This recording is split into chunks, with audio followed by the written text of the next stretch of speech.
going to be celebrating class of 2023 seniors. Before you tonight is a special group of people. These students, along with their parents, have dedicated hours and hours of practice and play in the name of Summertown High School football in the Eagle Nation.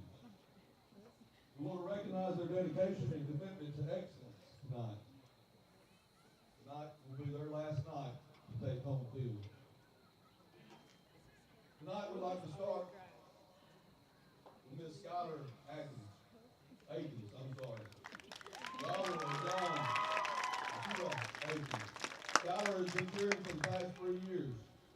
She plans to go to college and become a vet tech or a stay-at-home mom who was always out spending money. Next, we want to recognize Ania Brewer, daughter of Pamela Long. Ania has been a water girl for the Summertown High School football team for the past year. Her plans after high school are to go to college and to be a radiologist tech. Next, we'd like to recognize Mr. Daniel Brown. Daniel is the son of Justin and Jamie Brown. He has played for the Eagles for 7 years. Daniel's plans for after high school are currently undecided. Next, we want to recognize Ms. Peyton Dillahay. Ms. Peyton is the daughter of Morris and Jennifer Dillahay.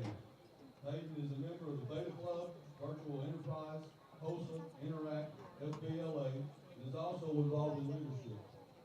She is the senior class secretary, and she has been a member of the Summertown High School cheer squad for 6 years. Peyton plans to attend college and to become a dentist.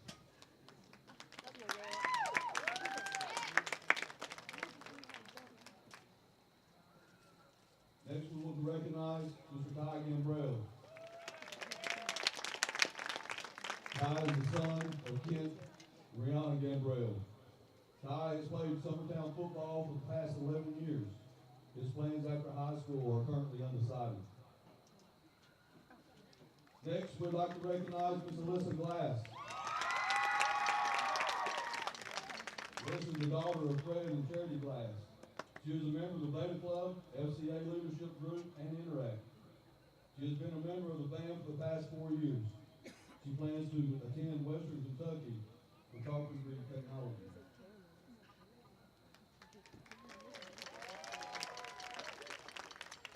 Next, we would like to recognize Mr. Lane Green. Lane is the son of John and Chrissy Green. Lane has been playing football for Summertown for 11 years. He plans to continue playing football in college.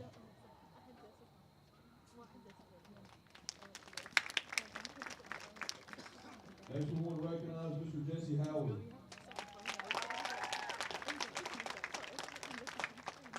Jesse is the son of Timmy and Sheila Williams. Jesse has played for the Eagles for 4 years. Jesse's plans for after high school are currently undecided.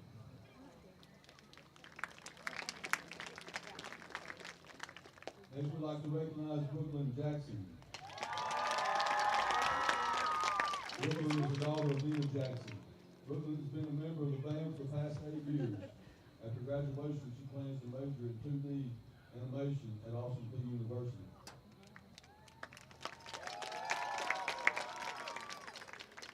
Next, we want to recognize Miss Hope Jones. Hope is the daughter of Luke and Alicia Jones. Hope has been on the cheer squad for 1 year. Hope is also a member of the Summertown High School tennis team and the Teaching as a Profession work-based learning class. Hope's future plans are to become a second-grade teacher, and her college is currently undecided.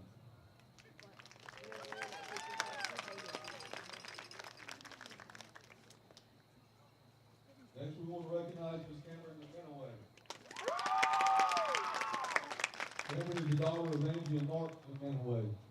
Cameron has been a member of the Summertown High School cheerleading squad for the past 2 years. Cameron is also a member of the Beta Club, Virtual Enterprise, and Interact. After graduation, she plans to go to TCAT to become an esthetician.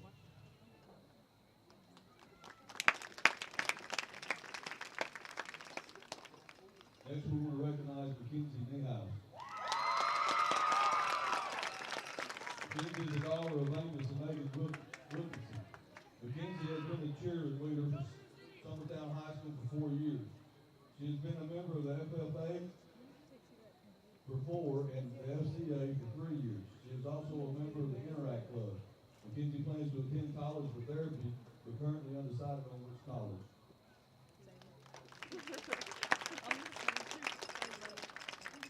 Next, we'd like to recognize Mr. Gavin Robinson.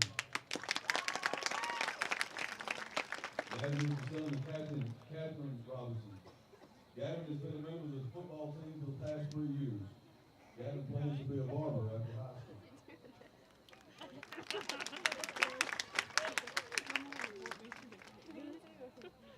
Next, we want to recognize Mr. Caden Scott.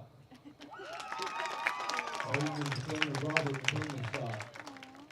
Caden has played for the Eagles for the past 6 years. He plans to continue playing football in college and to pursue a degree in business.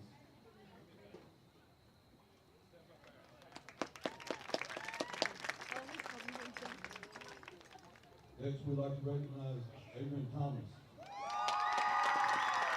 Adrian is the son of Joey and Shauna Thomas. Adrian plans to attend Columbia State Community College for Business. He has been a member of the band for 8 years.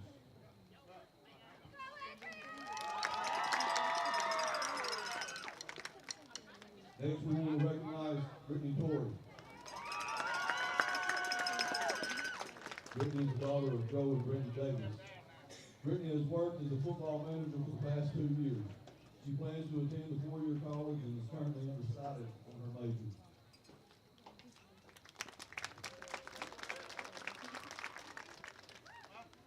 Next, we recognize Mr. Bradley Wiseman. Bradley is the son of Brandon and Ellen Wiseman. Bradley has been a member of the Summertown High School football team for the past year. He is also on the Summertown High School baseball team and plays catcher. Bradley plans to play college baseball after graduation.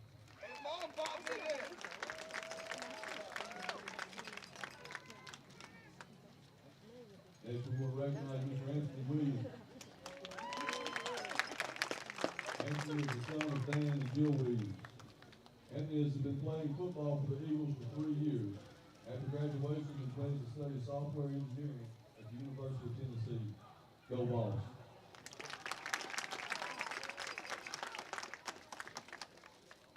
Next, we want to recognize Ms. Tatiana Williams. Tonight, she is walking with her aunt and uncle, Anthony and Carissa. Tatiana has been the Summertown High School football manager for the past 2 years. Her plans are to attend college and to be an athletic trainer.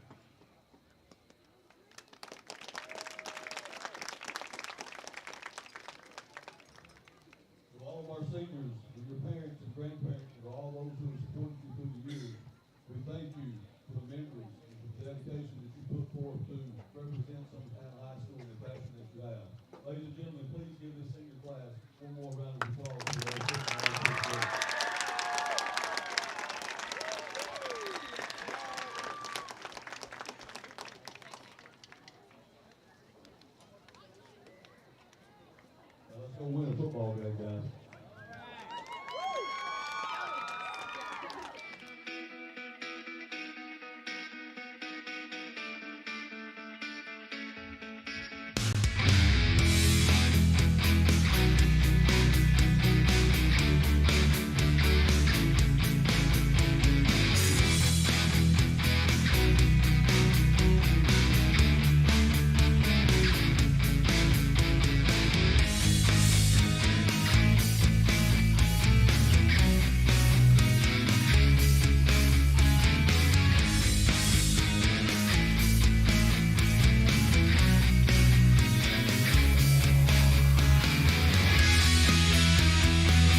Going the distance with local sports. Covering the Loretto Mustangs, Summertown Eagles, and Lawrence County Wildcats. Basketball, football, baseball, and more. This is the X Sports Network.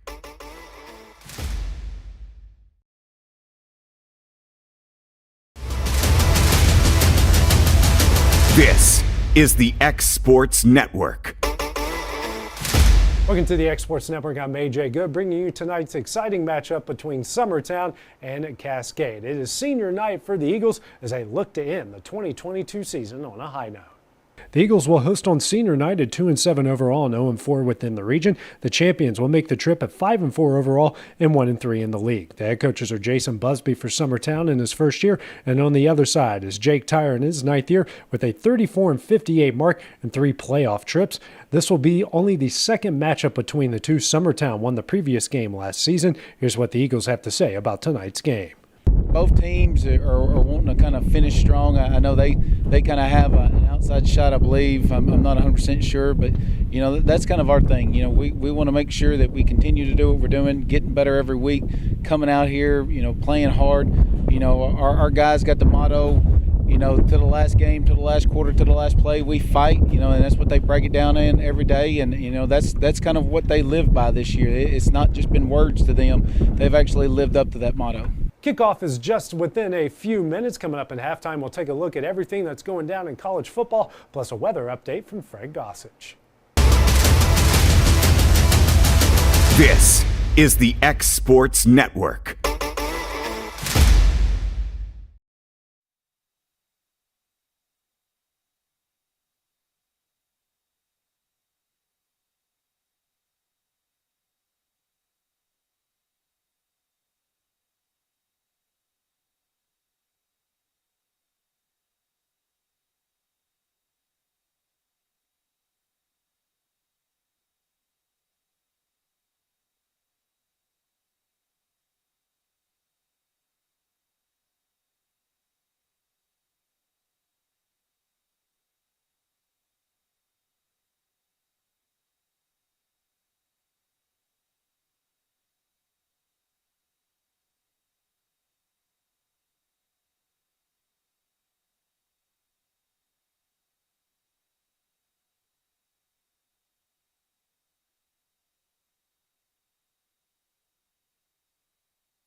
Good evening, everyone. Welcome to Summertown High School here for the senior night and final contest of this 2022 football campaign here for the Summertown Eagles.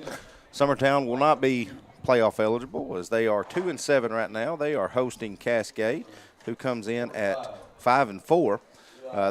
Cascade does have an outside chance of still making the playoff, but Summertown season will end on this, and you know these seniors that just got recognized do want to go out on a win and try to finish out with 3 wins here in their senior season. This is Clint Brazier, along with my color man extraordinaire, Mr. Adam Lindsay. Adam, how we doing, my friend? Doing well. Nice weather. Hate this is the last game, Clint, but hopefully we can pull one out tonight, I hope. The good thing about, like you said, is if there is one good thing that we're not going to playoffs, we caught a lot of games last year in the playoffs, and it was freezing.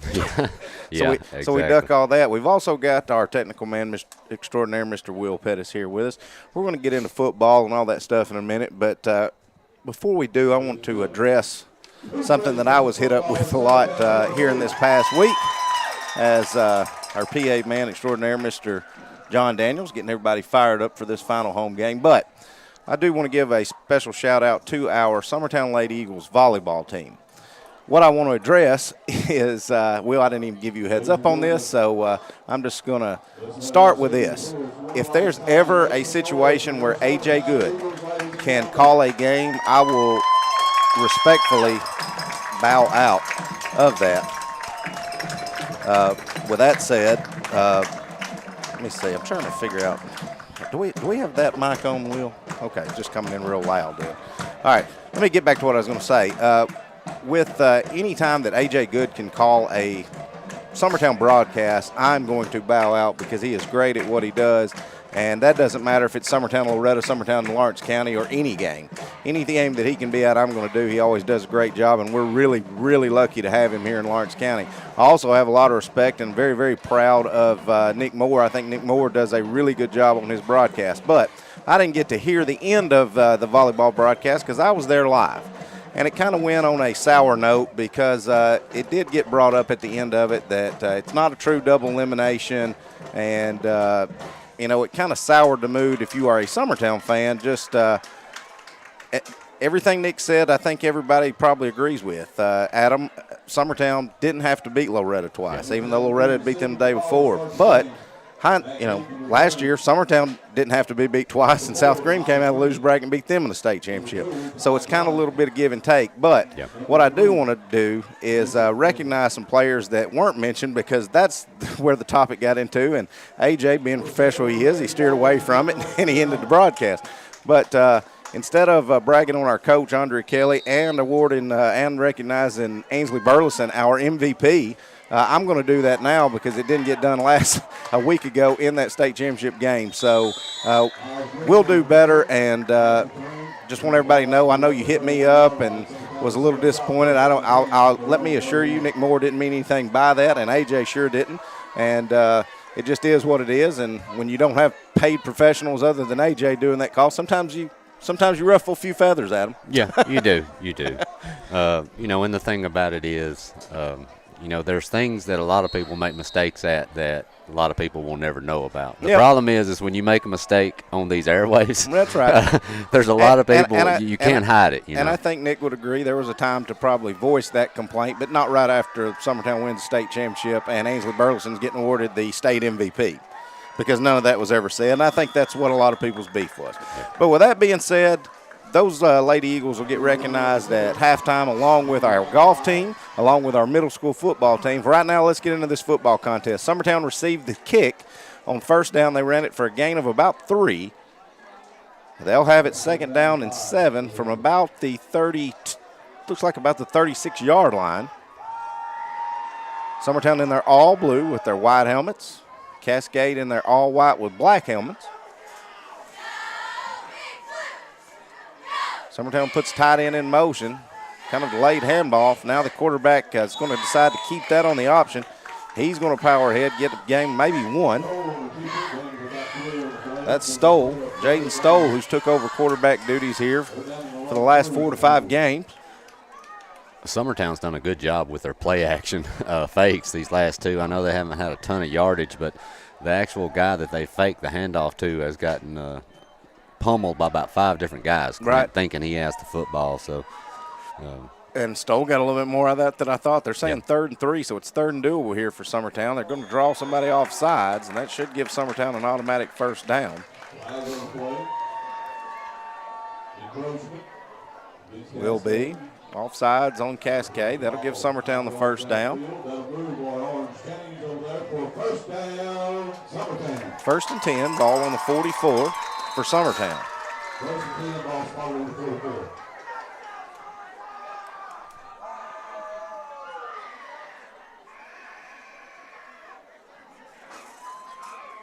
Stoll behind center, gets the snap. He's going to hand it powering ahead there. Looks like he might have got a yard there, Clint, if Let's that. See, I believe that's Ty Gambrell, and it was. And as Adam said, maybe just a yard.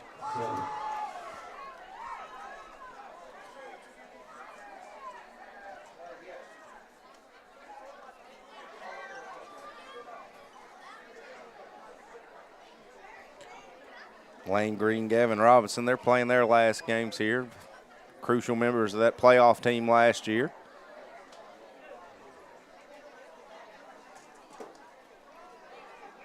Handoff again to Gambrell, and kind of gets tripped up with his own lineman. And that looks like that's what happened. Yeah. Going to be a loss on that one. That'll make it 3rd and long here. Ball on the 44. 9.5 to play here in the first quarter. I want to give another big shout out to my youngest baby. Today is her 17th birthday, Adam. Miss Emily Brazier. I heard you've been out of town for a few days. You may take a little trip. We did. Enjoy yourself. We did. I am still sore and wore out from it. On the end around, they hand it off to Ty Bryan. He's trying to cut the edge, but he's going to be tackled for a loss. Summertown's going to have to punt it. But we did. I got to see my oldest baby, who's living and working at Disney World, and got to see her. And got to see her since right before we went to the beach for softball, Adam. So missed her. I spent 3 days at Magic Kingdom and Hollywood Studios and Epcot. And like I said, my calves and back are still recovering from it. That's probably the only time in my life, Clint, that I've ever went somewhere and actually walked right at over 9 miles in one day. Jenna kind of got one of those things. She keeps up with it on a watch. I think we average about 15 miles a day. Yep. After 9, I couldn't feel my feet. So, nice punt. Nice punt there by Lindsay. It's going to take a good Summertown bounce, roll out of bounds at about the 27. That's where Cascade will take over. But it was a good week. Win a state championship. When we were at the beach, when we were at Disney World, anytime any of our family would say, "Em won another state," said we're in the presence of a state champion, and Em would go 2-time. So she's pretty proud of that, and then we got to spend it down there. That's awesome. And I'd like to tell everybody, if you haven't got to ride the Guardians of the Galaxy ride yet, Will, did you get to ride that when you were down there? Holy cow. My dad got off it, and he said, well, I enjoyed it, but he said that's the first and last time I'll ever get on that thing. Handoff off a right tackle for Cascade. Goes ahead for about 8 yards on first down. It'll be 2nd down and 2. They've moved it all the way up to the 35. Goes up 2nd down and 3.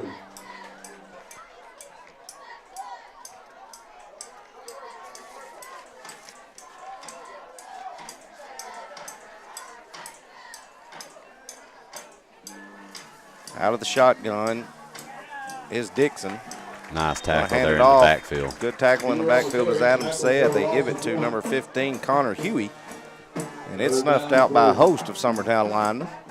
That'll make it 3rd and 3. I believe that was Jeff Stoll that got number 17. Nice tackle there behind the line.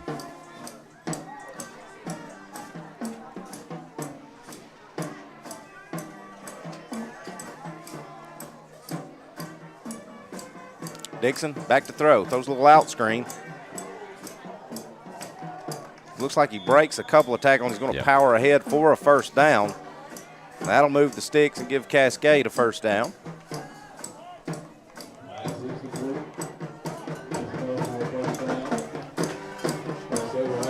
Yeah, I thought we might have had him there behind the sticks, Clem, but it looked like he battled through a couple tackles to get the first over there on the far sideline. Cascade at it again, still running out of the shotgun is Dixon. He's got a running back to his right. Now Dixon's just going to quarterback keep this one, going over right edge. Summertown snuffs it out. Nice and they're play. going to tackle him. If it is a gain, it's a short gain. One thing I have noticed, Clint, this running back and this quarterback, they run with a lot of purpose, I guess is one way to say it, because they pick holes and they go. Smaller, but they're tough, strong, big kids, though. Big shout out Lane Green and Jesse Dixon. They 2 seniors there for Summertown. Or Jesse Howard, excuse me. 2 seniors for Summertown. Come up with that tackle. Going to do it again. Dixon going to throw that screen out. Now the receiver's going to come back this way. Summertown had it stopped. They miss a couple of tackles. He's going to be close to the first down. Yep. He is number 10, Chance Brown, receiver. Looks like they're going to call him just a little short. And a lot of speed he just showed getting back around that corner, reversed his field, Clint. But it's 3rd and very manageable now. Yep. Just 3rd and 1.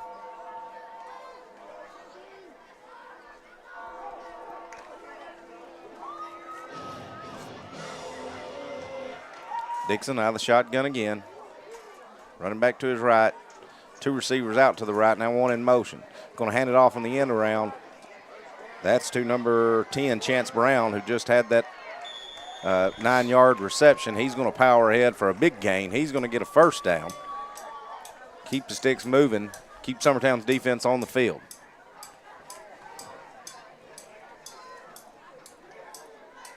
One thing Cascade's doing, Clint, they're coming out with a lot of different formations. You don't know what they're coming out with. They're 3 wide one time, they're 4 wide the next. They put a lot of men in motion, too, to mess things up, don't they? They're going to hand that one off to the running back, number 15, Connor Huey. He's going to power ahead for a good first down yardage. Looks like he's going to be just a little short. Do want to remind everybody, if you're just tuning in, stay with us. We're going to have a lot of halftime festivities. We're going to be honoring a volleyball team, a state championship volleyball team, a state championship golf team, and the Summertown Middle School football team who won their conference this year. Also, Loretta's up 7-0 at Richland.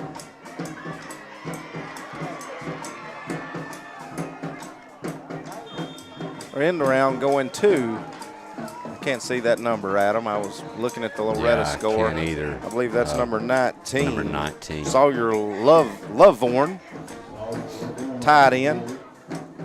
He's going to power ahead for another first down, push it all the way down to the 5. So Cascade knocking on the door here of scoring on their first drive.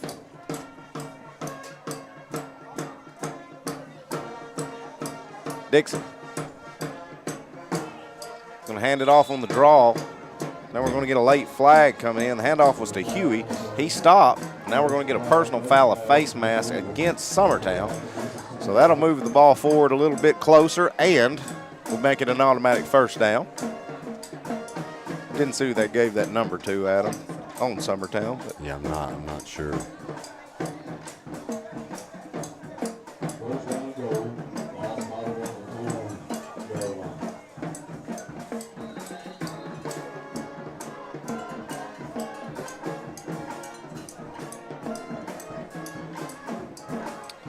Dixon going to hand it off again to Huey. He's powering forward. They're going to say he got in, and he did. Touchdown Cascade on their opening drive. Powers ahead. That's about a 70-yard drive that ends with a touchdown. The extra point upcoming here. Well, and they were impressive in it too, Clint. A lot of different formations, misdirection, just good, strong running mixed in with a few short pass plays, but impressive. Looks like they're going to have a funky formation here, Adam, and they're going to be going for 2. They may not have a kicker. Now they're going to drop back and kick it. Looks like a left-footed kicker.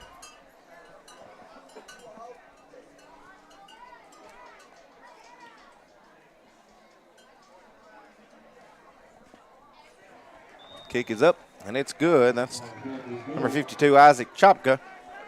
We'll take a break with them. We'll be back in 30 seconds. Cascade leads Summertown here early, 7-0. From our humble beginnings to today, Parks Lumber Company has continuously served Lawrence and surrounding counties for over a century. Although we started as a small lumber yard in 1896, we have grown to include everything you need to make your dream project come to life. No matter your building needs, our experienced staff will be with you every step of the way to ensure you receive the highest customer service and attention to detail you deserve. Visit us at 106 2nd Street or on Facebook. We guarantee you will see working with PLC is as easy as 1, 2, 3.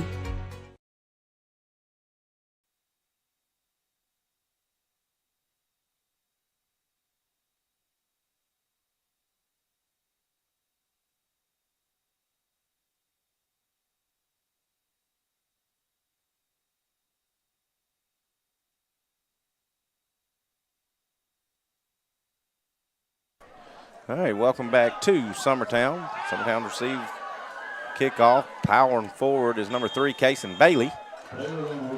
He's going to get it across the 30, and that's what Summertown will take over on offense. Just now joining us, Cascade marched down the field on their opening offensive series, and they scored. They lead at 7-0 here. Summertown did get a first down on their first series, but then the drive stalled, had to punt it away. 3:46 to go here in the first quarter. You know, Clint, if you're Summertown, you're wondering if you got anything in your bag of tricks. You know, this final game of the season, this might be a chance to bring it out. What you got to lose? I mean, yeah, exactly. I mean, and I'm going to tell you, this Cascade team looks like they're going to put pressure on scoring the football. So you're going to have to kind of get something going offensively here. Pitch out to Ty Bryant, trying to get him on the edge. He will power ahead for a gain of about 3. But Cascade, I think they've done their homework. Don't let Bryant get on the edge. Yeah. As Will said, Bryant had a big night last year against Cascade. But it's a little easier to do when you've got Edmondson and Schaefer as your quarterback and running back. They draw a little bit more attention.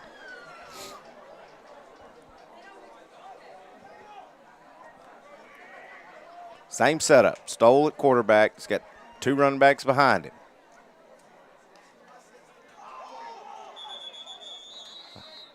There was going to be a handoff to Gambrell, but Stoll, I think he kept it. And he tries the quarterback keeper to power ahead, but I don't think that's going to be a gain of much, of anything. Summertown's been whistled for an illegal shift, Clint, but it was declined. Penalties declined. Cascade decided they'd rather have it 3rd and 7 or 3rd and 8 than 2nd and 7, as that play did result in a loss.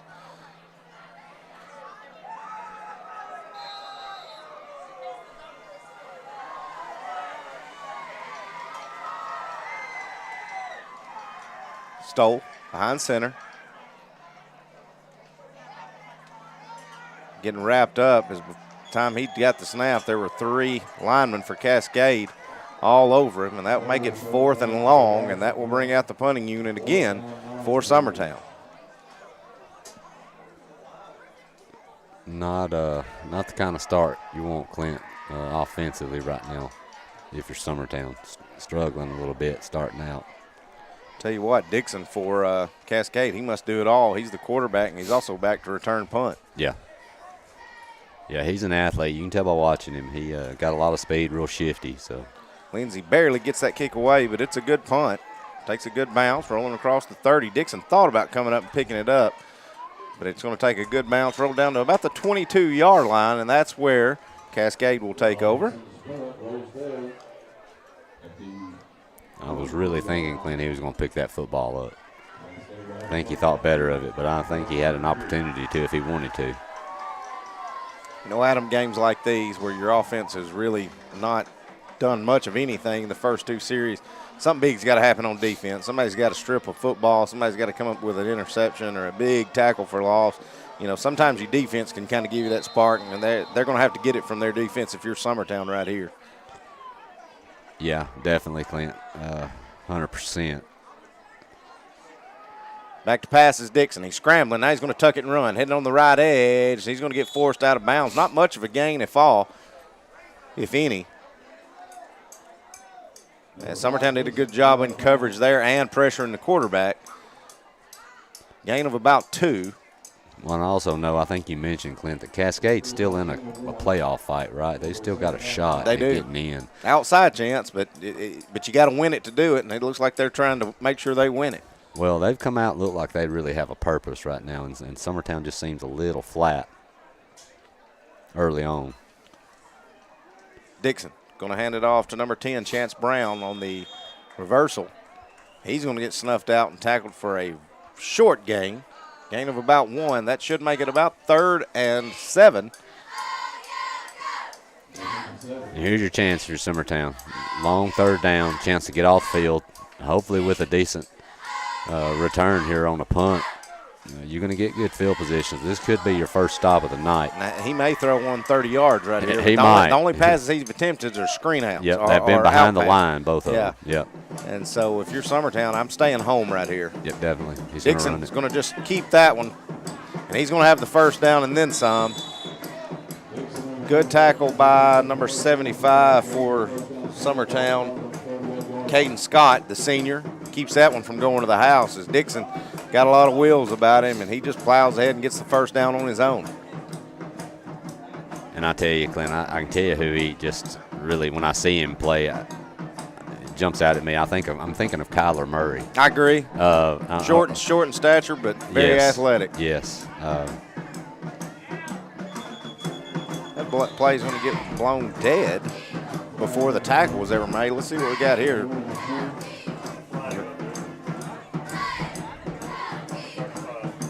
That will be an illegal shift. Legal shift against Cascade. Cascade. So that'll make it 1st and 15.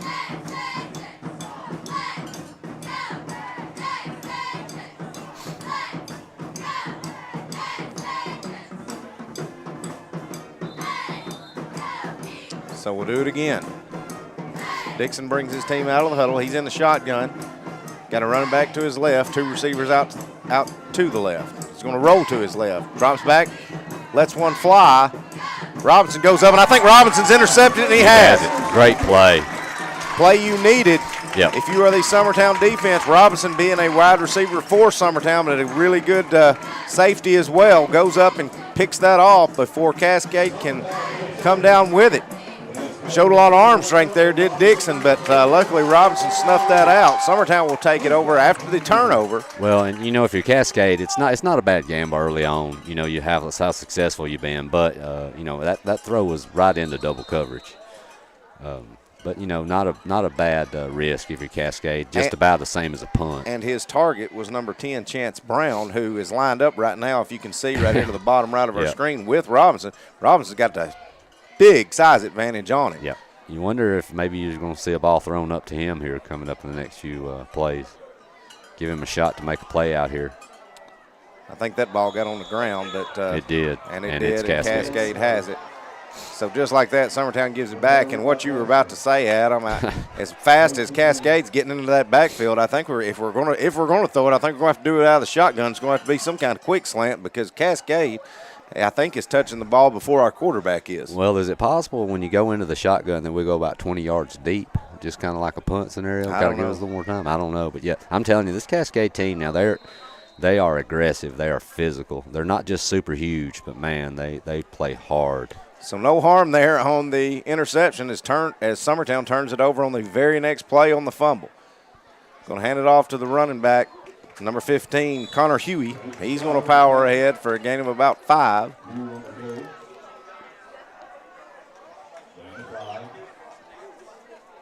Bring up 2nd down. That'll be the end of the first quarter. We'll take a break, and we'll be back in a couple of minutes. Stay with us. You're listening to Summertown Football on the X Sports Network. Renwright Equipment has all the tools you need to get the job done. From bobcats to trenchers to augers to lifts, we have a large variety of equipment for every project, big or small. Need a new mower? We have you covered there too. With great brands Hustler and Big Dog, Renwright is ready to serve all your equipment needs. Call today and reserve your equipment from Renwright Equipment in Lawrenceburg, Tennessee.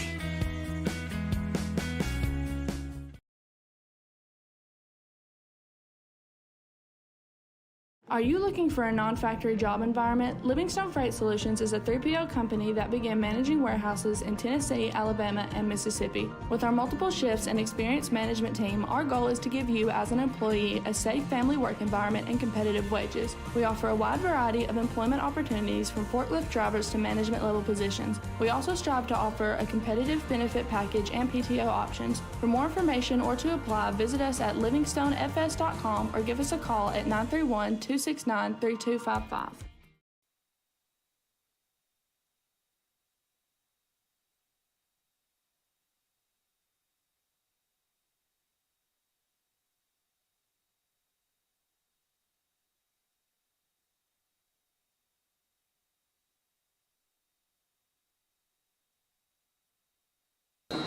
All right, welcome back. Cascade marching again. Summertown did get an interception, but then turned it over on a fumble on the very next offensive play. So 2nd and 4 here for Cascade. Dixon out of the shotgun, going to catch it, and quarterback keep it running to his left. Fights off one tackle. Now he's going to get met by a host of Summertown defenders. And that's where he'll go down around the 30. Not enough for the first down, but that'll make it 3rd and very short. Dixon, he just gets such a head of steam. I mean, and it's not just him; it's the other backs too. When they hit the line of scrimmage, they are going at a high rate of speed. You can tell they're picking holes and going. Do you throw maybe a home run ball again right here, Adam? Since you think you're probably going for it on 4th down in this situation, I don't anyway? think so. I think they'll get their first down and think they can just keep pounding it. I think that's what they. Well, they're going to hand it ahead to Huey, and depending on the spot, he looked short. If he got there, he barely got there. Well, the end man on that side, he is. And it And looks like they're not even going to call No. for measurement. Head referee saying fourth down. Yeah. You know, I think they took their shot on that interception. You know, their gamble. I think at this point they're probably thinking, look, we've been successful running the ball. Let's get a 2-score lead, and then maybe later in the game, if we'll see what happens. But You know, it's funny. It's like we're psychics. Summertown down here, quarterback taking snaps out of the shotgun. and honestly, if you're going to, at least our quarterback can touch it before he's getting tackled, you know, out of the shotgun maybe. So maybe look for a little different change in at least how Summertown lines up on this next series. But they got to get a stop on defense again first as Cascade powers ahead for another first down. But, yeah, I just think if you're Cascade, I just think you just keep doing what you're doing. The interception really didn't hurt. It was the same as a punt earlier. You just got to keep pounding the football. I think they feel confident right now running the way they have so far tonight. Dixon on the screen out. That's complete to Sawyer Lovewarn. Short gain. And, Clint, I'm going to ask you, I've been thinking this all night. I'm going to assume that is the concussion on his helmet, Yeah. the equipment. The safety, Yes. kind of the. Okay. Yeah. See a lot of players, you start seeing them more and more here, especially in high school football. Yeah. I do want to give a shout out to Miss Angela Gray and Barbara Strickland. They both say they're watching. Not a lot of viewers tonight, but maybe they'll tune in at halftime for our festivities. Handoff to Huey. Goes around right edge, and he's still going. I think he's going to power ahead, get plenty of the first down, and then some. Still can get a first down as Cascade, as that ball is going to be marked at about the 14-yard line. And Will just pointed out, yeah, we may not have the biggest viewers watching, but we've got a lot of folks here for senior night and everything we got going on. Plus, we got a class reunion on this. So you know what year it is, Will? So Miss Paulette House, that she's watching. Hand off again. That's Lovewarn. Nice Tackle there by number 17 for Summertown, Jeff Stoll. That'll make it second and long. Loss of 1.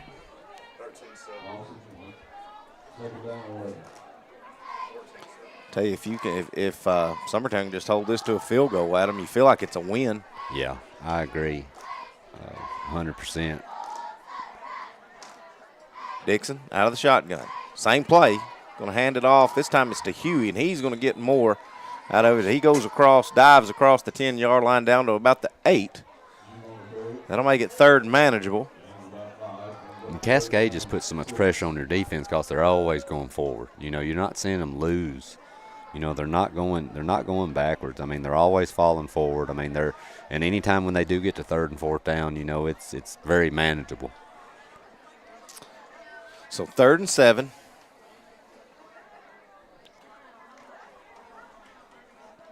Ball's on the 10-yard line. Cascade can get a first down.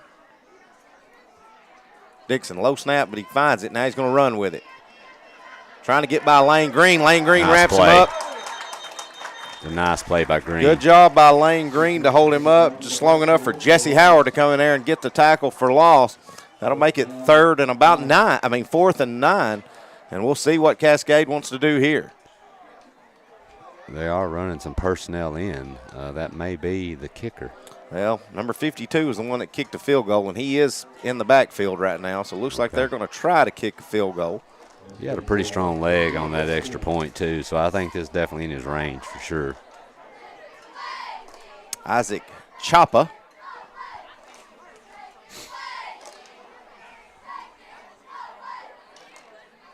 Snaps good, holds good, kicks up, and it's good.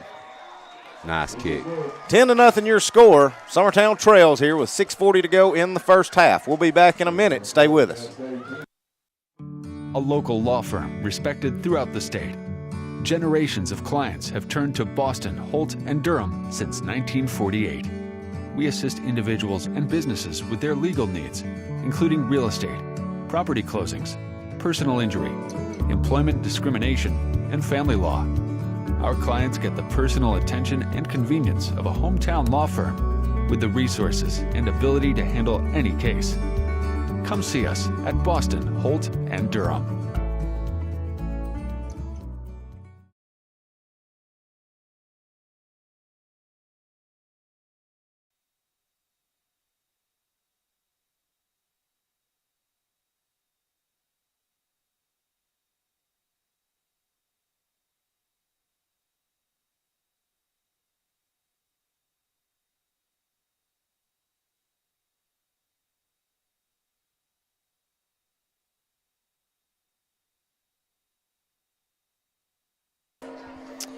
All right, welcome back. Summertown does hold Cascade to a field goal, but they have extended the lead 10-0 over Summertown here on senior night.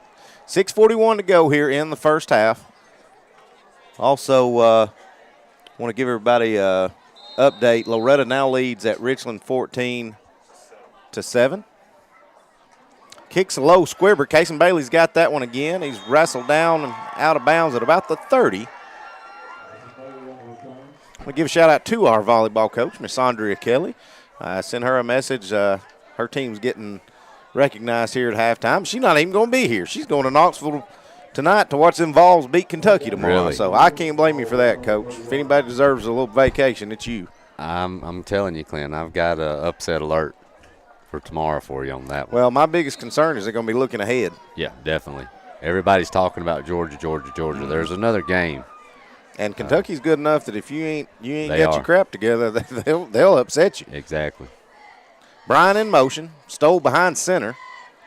Going to hand it off to Lane Green, and he's sandwiched. Should have been a late hit there on Cascade as Green was down and then got sandwiched.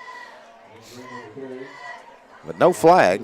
But I'm like you, Clint. It just seems that I don't know if Cascade is basically in Summertown's huddle, but either they know exactly the moment the snaps, but they've pretty much just lived in the backfield. Well, I tell you what, look, I don't know how I missed him the first two series, but big number 77, Lance Peoples, Yeah. that kid's humongous. Yeah, big guy.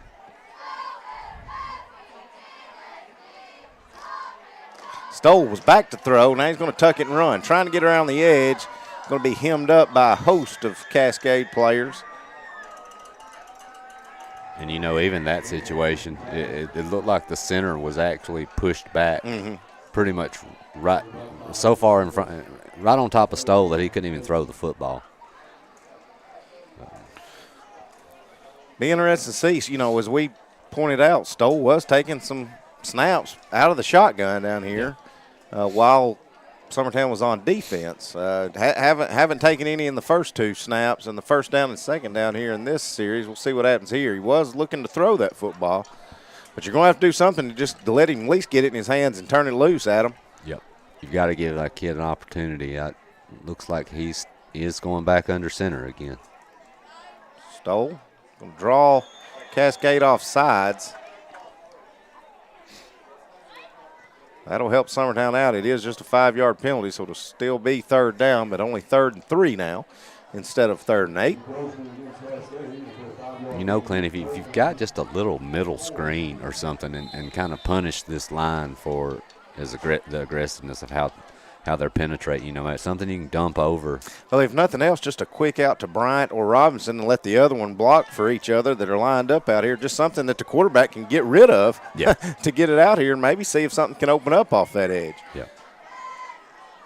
Stoll for the handoff to Gambrell. He's going to power forward. I don't think he's going to have the first down. Now it's decision time for Summertown because I don't know how many more times you can punt the football and rely on your defense to try to hold Cascade to field goals, Adam. No, I don't think it's much of a decision. They're right under center. Go headed for it now. Stoll, quarterback keeper, going to push ahead. He's going to get it. And I think they got to push and should be a first down. Yeah. Nice play there. Well, no decision to make. No. Before I'd even spit that out of my mouth, they were under center. Yeah, that's a good aggressive call. And look, Cascade's moved the football pretty much every possession, and one of their possessions was basically cut short on that interception.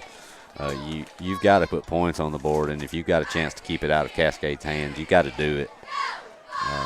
And you're not far from halftime here. If you can get some points on the board, you're in the game. Stoll rolling out to his right. Good pass, caught by Bryant, and he goes out of bounds at around the 40. Summertown's cross midfield. First time Stoll's had a little bit of time to throw it. Now, he did have to do it on the run, Adam, but he threw a dime to Ty Bryant. Good reception nice there by throw. Bryant. Well, he did it under pressure, too. You know, he had a guy bearing down on him, and that's as good a throw as you could hope to have. Good job. Do notice Cascade here on this first down are going to get their two biggest defensive linemen out of the game, give them a blow, let them catch their breath a little bit. So if you're Summertown here, you got to like your odds. Yep. Stoll under center again. Hands it off to Gambrell, and he is met as soon as he takes the handoff. There's just nothing there, Clint. I mean, there's just nothing there. I mean, by the time he touched the football, he had 3 men on him. All right, so Stoll's going to come over here to the sideline, get a new play call in. All right, a new update. Richland has scored again, but they must have missed their extra point as Loretta leads by 1, 14-13, 6:40 to go in the first half for them. Summertown's going to have to get in a little bit of a hurry or call a timeout. Now we're going to get an official timeout. Let's see what's going on here. The official's going to make Lindsey come off the field. I don't know if he's bleeding or a late substitution. I don't know. Don't know what that call was.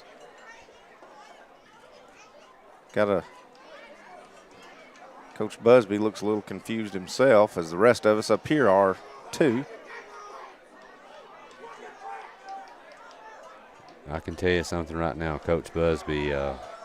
He's a little hot right now. That's one word to describe it. That's the word it's a good one. Number 14 freshman Peyton Niehaus comes in. Of all the games up here, he's under center. Yeah. Niehaus going to hand it off to Gambrell. He's going to power ahead. Think of all the games we've done here this year, Clint. I've seen Coach Busby pretty heated at times, but I've never actually heard him. Well, and I don't know what the deal was. I don't know if Lindsey was just not ready to come in, because Stoll had to come out for some reason. Now, Stoll has come back in as for Summertown as their quarterback, Jaden Stoll. But he had to come out.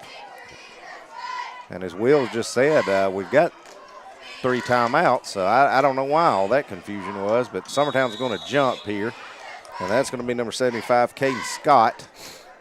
Try to get a head start off that defensive line for Cascade, and he's going to jump early, back things up 5 yards. Summertown will have it 3rd and 14 now.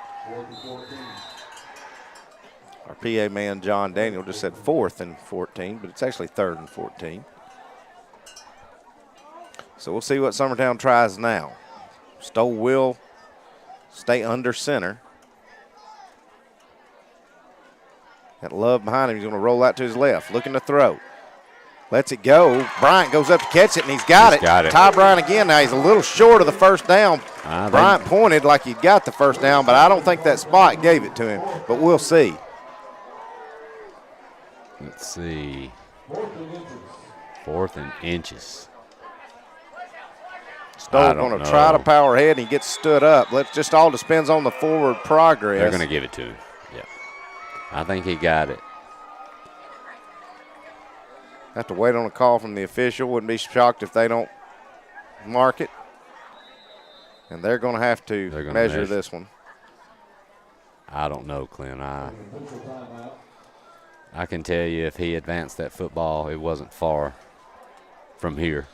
Well, he didn't need far to go. No, he didn't. But, man, he was stacked up quickly.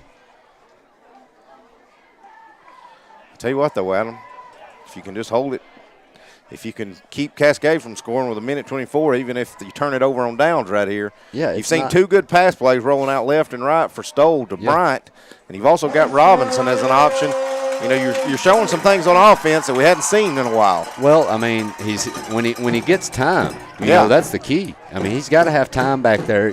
Well, number one, he's got to have time to throw, but those receivers got to have time for their routes to develop. And when he's done it, when he's been given the time, he's been on the money twice. I'd go for it again. I'd see if I could get him on a roll out here to the right and maybe try to get a one-on-one with Robinson. Just let one fly and let Robinson try to go up and get one. You know what I mean? Yeah, definitely. You're in a situation here. A score here is big if you can somehow push it into the end zone. That's what they're looking for. He's going to go the opposite side to Bryant. Bryant's got the catch. What a catch. Great job by Ty Bryant. As that completion is caught down at the 5-yard line. Summertown in business now with a minute to go, and they have all 3 of their timeouts. Now we're going to get a timeout by Summertown. We'll take it with them. We'll be back in 30 seconds. You're listening to Summertown Football on the X.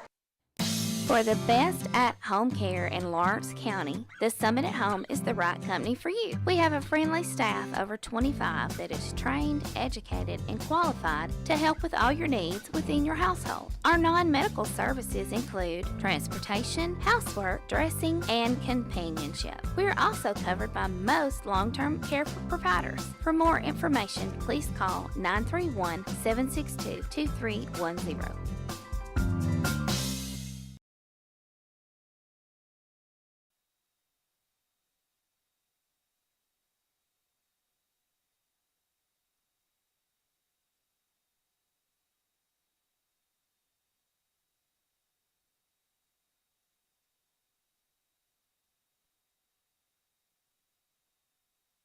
All right, welcome back to Summertown. I want to give a little update.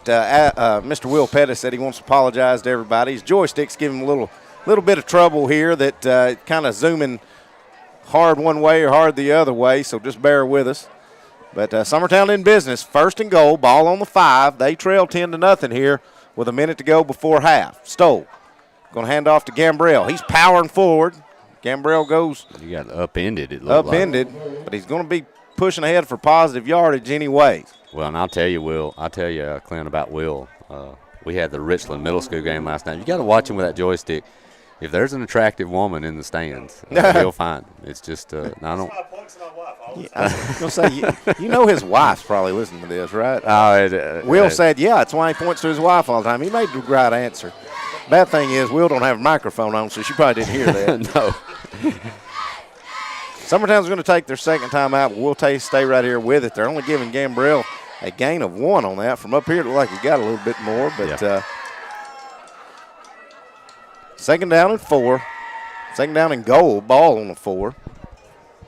So I guess Clint, while we got a break here, what's our halftime plans? I know you said they're going to be recognizing some groups. Going to be recognizing the Summertown golf teams, boys and girls, and Mr. Cole Campbell on his Summertown girls on their golf state championship, Mr. Cole Campbell on his individual state championship, our Summertown Lady Eagle volleyball team, and our Summertown Middle School football team. Awesome. Stoll. Quarterback Keeman rolling out to his right, and he's sandwiched, and he's going to be short of the touchdown as Cascade snuffed that out. Summertown does have 1 timeout, but it doesn't look like they're going to use it right now. But they need to get a play called in and decide what they're going to do. It's 3rd and goal, ball's on the 3. I think Stowe got a little bit of yards there, Clint, but I'm going to tell you, he paid for that yard. I tell you what I like here, Adam, is if you feel like you could run something out of the Wildcat with Gambrell, just let Gambrell catch it and pick him a lane to run and try to pick up 3 yards. But or do you think they look at Bryant on a Stoll end around? I don't know. Handing off to Gambrell. He's powering forward. I think they're going to say he's short. Summertown trying to get their timeout before the clock goes to 0, and they do. So we'll see. I'm going to say he's just short, about a foot short. So Summertown definitely be going for it here. They'll use their last timeout. It's 4th down, goal to go. Ball is on the 1, 2 seconds left. It'll be the last play of the half here, hopefully with Summertown punching in the end zone for their first touchdown of the night. So what do you do, Clint? I give it back to Gambrell. Yep. But you got to do something quick developing. You know, you can't give that defense time to get in that backfield. I would almost direct snap it to Gambrell. Or Stoll. If Stoll wants to take it and power ahead, it's got to be something that's quick moving as possible. Normally, I would, like you said, Clint, I'd go right the gut with Gambrell, big, strong kid like him. This line has had so much penetration. I don't know if you don't fake something all up the middle and go off tackle, maybe round an end with a speedster and just try to trick them. I think you're going to see Cascade stack that box right up the middle. Yeah, I think you're going to see every player they got. Yes. They're going to bring the house. I can tell you right now, as a coach, there's no right or wrong decision here. You just do what you think. Make the call, what you think is best. It's a tough job, so it's a tough call. All right, so Robertson's all the way, well, I was going to say he's all the way up to himself, but they will finally bring a defender out to him. Stoll, under center. Now we're going to get a timeout by Cascade. If they saw the formation, they'll talk about it. We'll stay right here. We don't want to miss anything here with 2 seconds to go. Well, that'll give Summertown a chance to, if they decided they want to do something different, they can. Summertown came out with big formation. Only one man out. Looked like they were a power formation. Looked like they were going to try to push it in. I tell you, if you can get that same formation, Adam, and you've got Robinson over here to the left, one-on-one coverage with a huge space in between that and that line, I don't know that I don't tell Stoll you drop back in a 3-step drop as fast as you can and you lob something over the middle and Robinson go get it. You just got to have a lot of trust, though. You know, you're down, you're at the 1 foot line. You can make this game a 3-point game going into the half when, honestly, Clint, Cascade's pretty much dominated. They have. This half, if you just watch. If you didn't see anybody score and you just saw highlights of this, you would think Cascade's up 30-0. Yes, but Summertown's in a position here where if you can push this in, man, this is just huge that you go in only down by 3. All right, Stoll under center. Swings it out. That's easy. Lane Green going to walk it into the end zone. Good play call there by the Summertown coaching staff. Good execution by the Summertown offense. As they've got on the scoreboard now, they only trail 10-6 with the extra point upcoming. Well, that's a wonderful play call. As Will had told me, our normal kicker is out. Anthony Williams, he's hurt, still on concussion protocol, so we've got another kicker, the number 22, Bradley Hoffman, I think. Is that correct? He's lined up. Lindsay to hold it. Kicks up. And it is through. Good. So that'll take us to halftime. Summertown trails 10-7, but they're back in the ball game. Stay with us. We're going to have some halftime festivities and then second half action for you. We'll be back in just a little bit. You're listening to Summertown Football on the Exports Network.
Another round to our band of two. Great job.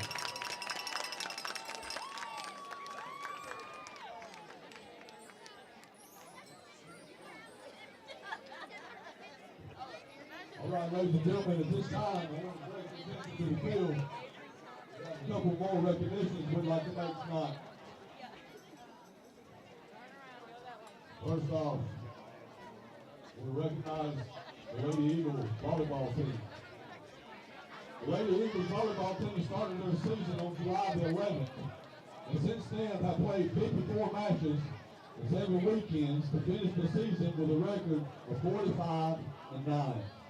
They were district champions, region runner-up, sub-state champions. They went on to become the TSSAA Division I Class A state champions.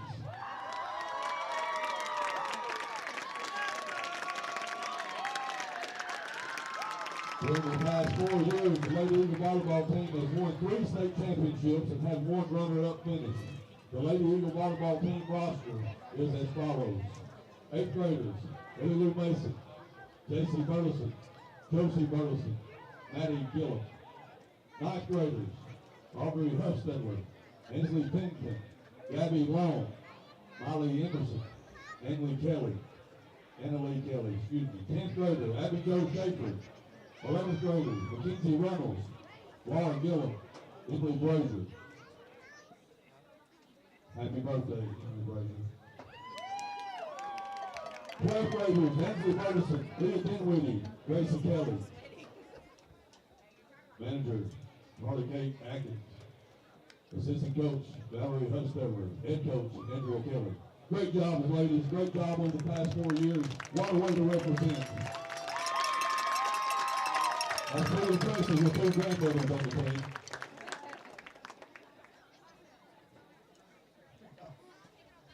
All right, ladies and gentlemen, next, we want to recognize the Summertown golf team. 2022 TSSAA individual state champion in the boys small class, Mr. Cole Campbell, sophomore.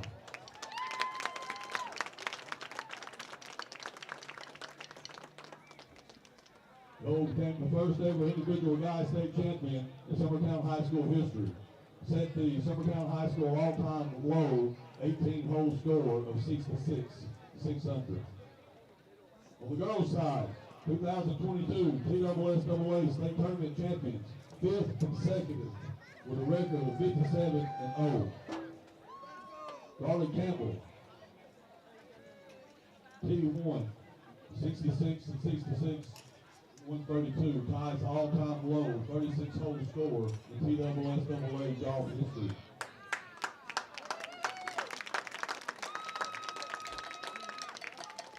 Libby Kennett, T7, with the score 160. Ella Busby, 162. The Ladies Eagles extended their past 3 years 20-22 record to 179-0. Members: senior Chloe Perkins, junior Carly Campbell, Libby Kennett, sophomore Isabella McDonald, Chelsea Atkinson, freshman Ella Busby, Avery Hope, 8th graders, Adley Campbell. Great way to represent Summertown High School. Over to Cole Campbell and the boys team and all the girls team. Great job, ladies.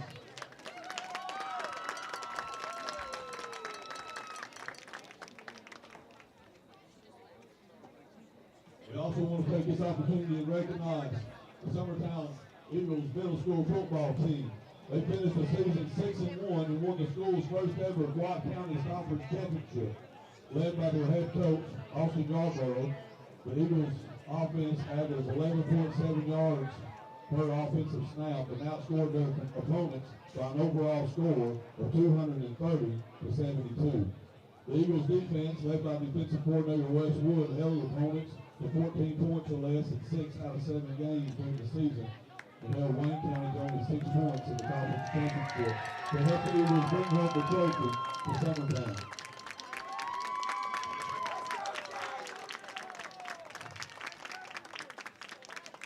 Bright future here for the Summertown High School football program.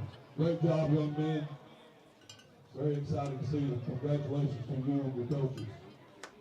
Another round of applause for all of Summertown Athletics as they continue to represent year in and year out. Mr. Hinson's going to have to build another trophy case.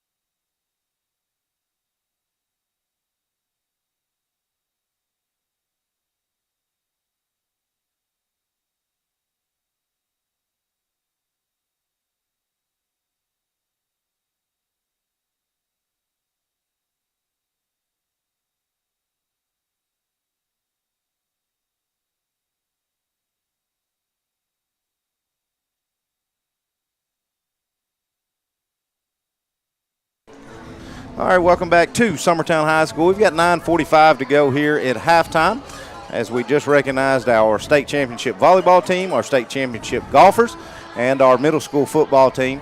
We'll go over stats and numbers with Adam, getting ready for second half action here in just a minute. But for right now, I want to get with our current five-time, yes, you heard that correct, five-time back-to-back state champion lady golfer, Miss Carly Rue Campbell, and our individual on the men's side, state champion, Mr. Cole Campbell. Guys, how we doing? Good. All right, we'll start with you, Cole, man. All right. I was keeping up with it, and you talking about coming out hotter than a $2 pistol on that first day. Did those holes and those pins just look like they had a 10-foot circle around them? I kind of felt like it. I think I had probably the best iron day I've had in a long time. So throwing darts, huh? Mm-hmm. The course now you two played different courses again, right? And it was the same course you played last year? Yes. They didn't swap them? Mm-hmm. Yes. Okay. So you were familiar with the course you played, but Cole, 6 under the first day, had 9 birdies. Is that correct? I don't think Yes. I've ever done that in my life, much less in one round. I don't think I've done that in a scramble. But must have been seeing it really well. Let's flash forward to the next day. Get off kind of a rough start and ended up, was it a triple bogey? I tripled the second hole. The second hole, parred the first, and then had a triple bogey. But righted the ship after that and played even par after that the rest of the round to finish that number 1 spot. Yes. What were the nerves like? What was that like going through just in your second appearance here at the state tournament? Nervous probably the second day off the first tee. I'm always nervous the Right. first tee, but after that, after I got through the second hole, made triple, and then I birdied the next 2. So it kind of calmed me down. I felt. Which, Carly, you can touch on this too. Golf's such a mental game. People don't realize that you think, well, you're playing golf, but you're carrying your own bag. It's physically wear down, but the mental part wears you down so much physically. It's a great job in just handling that. I had talked to your dad, Cole. Don't you tell folks at home, when you threw him the golf ball, what'd you tell him to do with it? I said keep it and we'll bring it home. Put it in the trophy case? Or put it in the safe. That's what you said, yeah.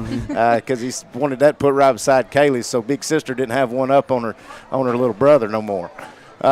Rue, said it again. Now, you're part of 4. This is 4 in a row for you, but 5 total for the Lady Eagles golf team, trying to make it 6 next year, which is just unimaginable. But I know that y'all are already thinking ahead to that.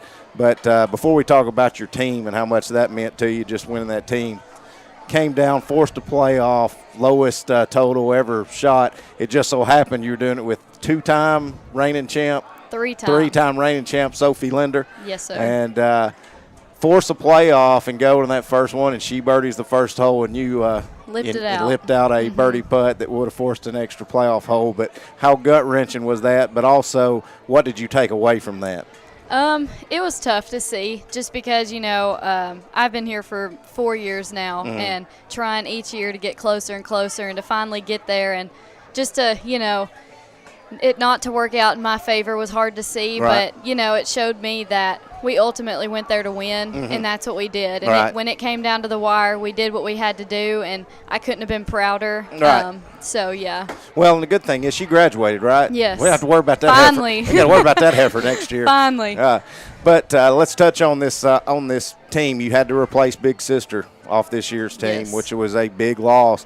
touch on some kids that really stepped up on this girls' side. That really, you're not going to replace somebody like Laney, but somebody that kept in and gave good scores to go with you and to help y'all get another state championship. Yes, our freshmen Ella and Libby, our junior, they really came in strong this year. You know, even from the beginning, they were even pushing me, and we were tying some matches, you know. So I knew I had a good feeling coming in that they stepped into their roles very well, and couldn't be prouder of them too. Because it's hard, you know, like when you don't have the experience of playing in those tough situations, it could be hard going into it, but they really handled it and carried themselves very well. So, well, and everybody returns, right? Yes. Or not everybody. You did have one. We lost Chloe. Yes. But as far as the 3 that played in the state tournament, everybody's returning. So, girls team looks promising again for next year. Cole, touch on the boys team. Fairly young, correct? Yeah, we didn't have any seniors so this year. You're going to return everybody and got a good chance to maybe make a run on the boys' side next year. I know that individual goal something, you know, it's one of those things that you can't go out and say, yeah, that's what I want, because you're there. Both of you brought a team with you, and it's team first.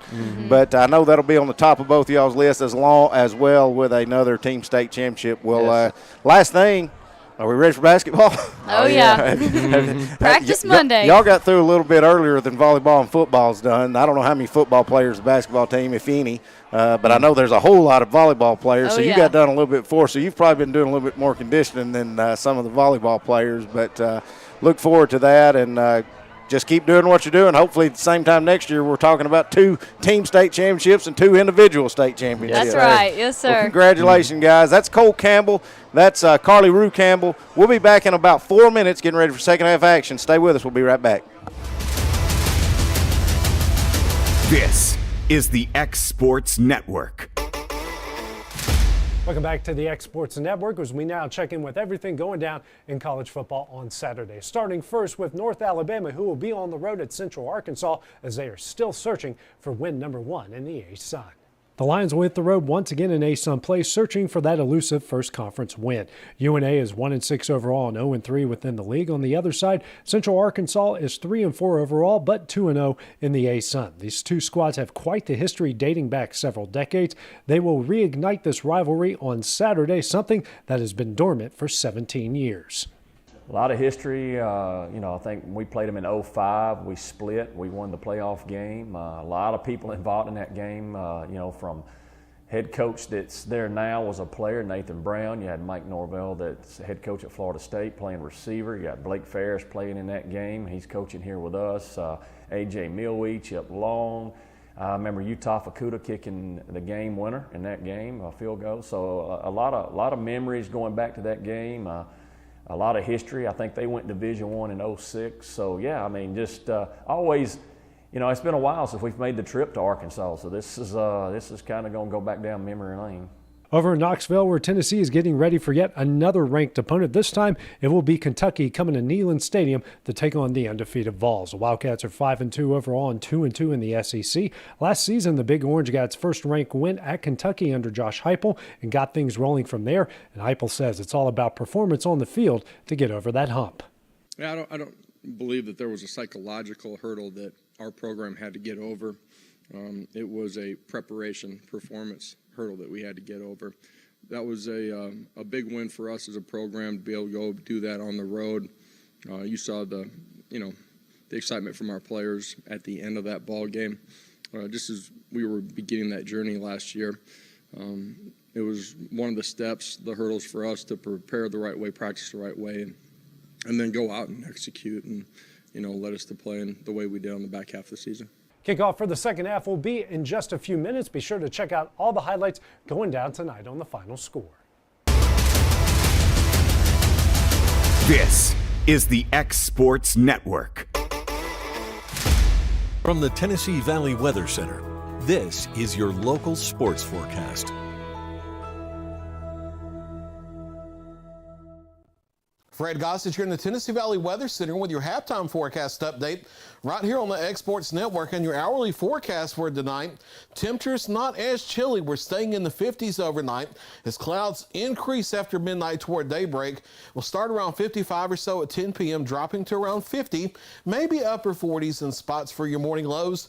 daybreak on Saturday, and then staying mostly cloudy to overcast as we warm through the 50s and the 60s in the morning, headed to near 70 during the afternoon, but rain chances will be on the way. We are dry tonight, though. Here's Futurecast at 11 o'clock in the upper 50s for most of us, and then dropping toward the low to mid 50s for morning lows for a large part of the area, maybe some upper 40s, especially over southern middle Tennessee, but not really dropping much more than that. The clouds acting as an insulating blanket and moisture moving back into the area. Can't rule out a sprinkle or a shower during the daytime hours. Maybe a little bit of sun toward midday as well. We warm towards 70 degrees, and then a few showers possible starting in the afternoon, but better chances of rainfall moving in after sunset into the overnight hours, maybe a few rumbles of thunder. So if you have any trunk or treat plans for Saturday evening or anything like that, you may want to carry along some rain gear. That 80% chance of rain is after dark, but showers are possible as early as 2, 3, 4 o'clock. Lingering showers into Sunday at times. This is not an all-day rain either day. And then maybe a morning shower on Monday for Halloween itself, but those end around midday or so. So afternoon and evening for trick-or-treating on Halloween Monday, looking dry as of now. Here's Futurecast going into Saturday, showing showers and a few thunderstorms moving in. Steadier rain is after dark Saturday night through about daybreak on Sunday. Lingering showers into Sunday evening, and maybe a wraparound shower during the first part of Monday, but looks like that ends before trick-or-treat time, and then drying weather going into Tuesday. Here's your hour-by-hour forecast for Saturday. Again, highs near 70, mostly cloudy skies through the day, and then a shower possible during the afternoon, but better rain chances start around sunset and continue into the overnight hours here across southern middle Tennessee and northwest Alabama. Called about an 80% chance of rain for Saturday night. Lingering showers through Sunday and Sunday night before ending Monday morning. Break-in showers on Tuesday before another system brings maybe a shower or two as we head toward the middle of next week. And notice from Tuesday through Friday of next week in the low to mid 70s as we start the first week of November beginning on Tuesday. There's your latest 7-day forecast. You can always get the latest information by downloading the free Tennessee Valley Weather app, scan the QR code here on the screen, or search your app store for Tennessee Valley Weather. You can also find us on Roku, Amazon Fire TV, or YouTube by searching for Tennessee Valley Weather. That's the latest here from the Weather Center. Stay tuned for the second half of the game and all your high school football coverage right here on the Exports Network.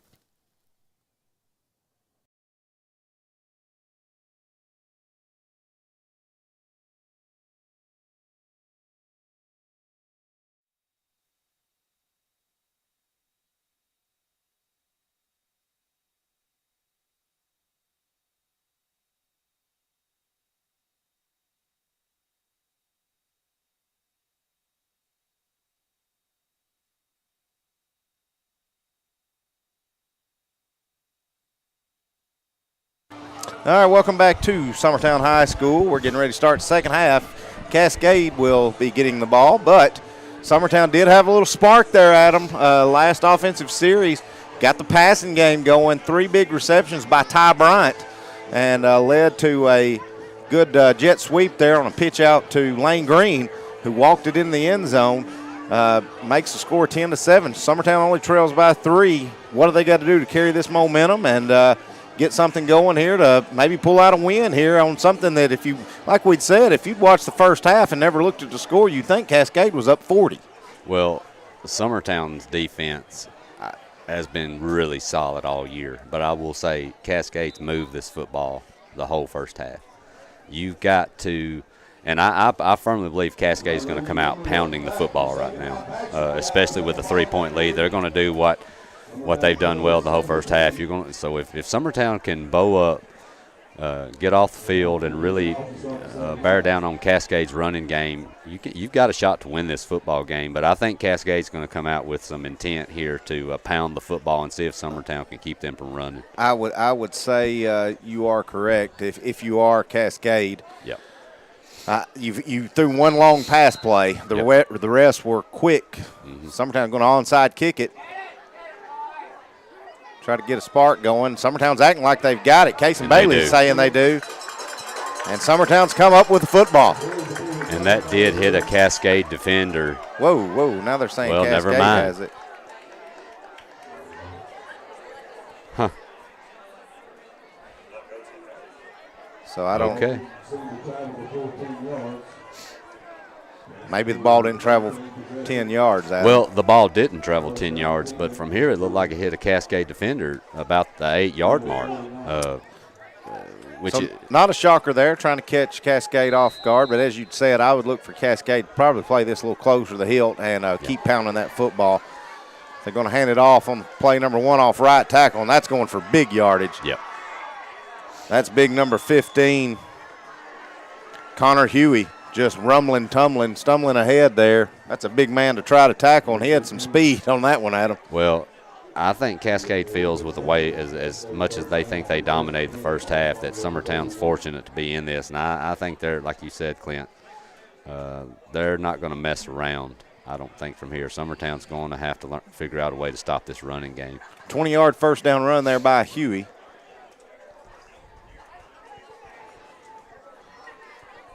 Fakes the handoff. Now the quarterback's going to keep it. It's running over right edge, and he's got some running room.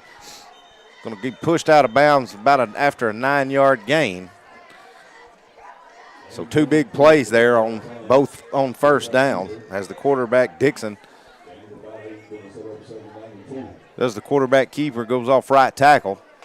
Powers ahead, gain of 8, they're going to say, on the scoreboard. Now Dixon's out of the shotgun again. He's got a receiver. That's Huey to his right. He's going to hand it off to him. Huey over left tackle. Powering ahead. He's got the first down and then some. Then met by a host of Summertown defenders. As Gambrell's trying to strip that ball out of there before he goes down, but can't get it. That'll be another first down for Cascade. So just like that, Adam, 3 plays, and Cascade's already almost to the red zone. Yeah, they've advanced from the 48 to, what yard line are they on, Clint? What they're the did get an update halftime. 14. Creekwood leads Lawrence County 27-0, and that's not good news. If you're Lawrence County, you needed to win that game and get in the playoffs. Handoff. On the sweep there by number 10, Chance Brown, and good tackle there by Summertown as they limit that to a short game. Make it 2nd and 9. We've got some extracurricular activities, it looks like, Clint. Did we have any flags, or they just separate? We have a flag, yeah. It was there were some people getting pushed off the pile and rolling off. I think they're going to get somebody here. I'm not sure who. Looks like Lane Green was one of them. Let's see. Unsportsmanlike on Cascade. Not going to. So.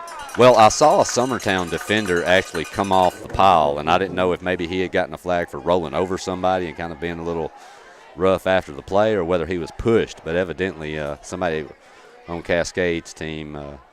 And Adam, if you're Cascade's coach, that's exactly what you can't do. No. That's backed it all the way back up nearly to the 30. It's on the 30-yard line, and or the 28, and that makes it 2nd and 25. Yep.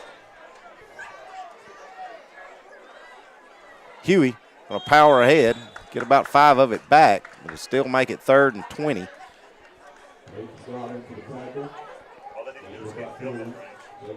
Well, I know, Clint, you were asking earlier, they've attempted to go downfield once and threw an interception. It was a very strong throw, but do you throw it here? I don't know. You've got a pretty good kicker, and, Huey on that first run punched that ahead for about 25. Yeah. So you've got breakaway abilities if you can find something off the edge. Dixon does have 2 receivers out to his right, and Huey beside him in the running back position. He's going to hand it off to Huey. Now he's going to hand it off on the reverse. That's going to be tackled for a loss. That should make it about 4th and 13, 4th and 12, as Huey takes the initial handoff. Then he hands it off to Loveborn.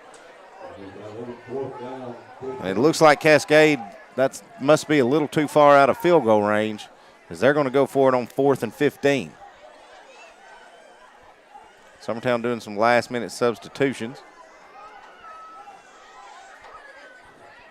If you're Summertown here, you're probably going to be expecting a pass, but you've got to be wary of that quarterback's ability to scramble, because he can get 15 at the snap of a finger. Dixon going to try the same play. Lovehorn, he's going to be tackled short. He's not going to pick it up. He just about stretched it out. But they run the exact same play. They've handed it off to Huey, and then he hands it off to Lovehorn. And that's where Summertown will take over on the turnover on downs, Adam. That's what you've got to have. Luckily, Cascade shot themselves in the foot on that unsportsmanlike conduct penalty, and that's gave Summertown life here as the defense does hold. Summertown will take over now. Ball will be on the 7, so they're going to have to travel a long way. We'll see how involved that passing game is here on this series, as Summertown had some success right before the half as they scored their first touchdown.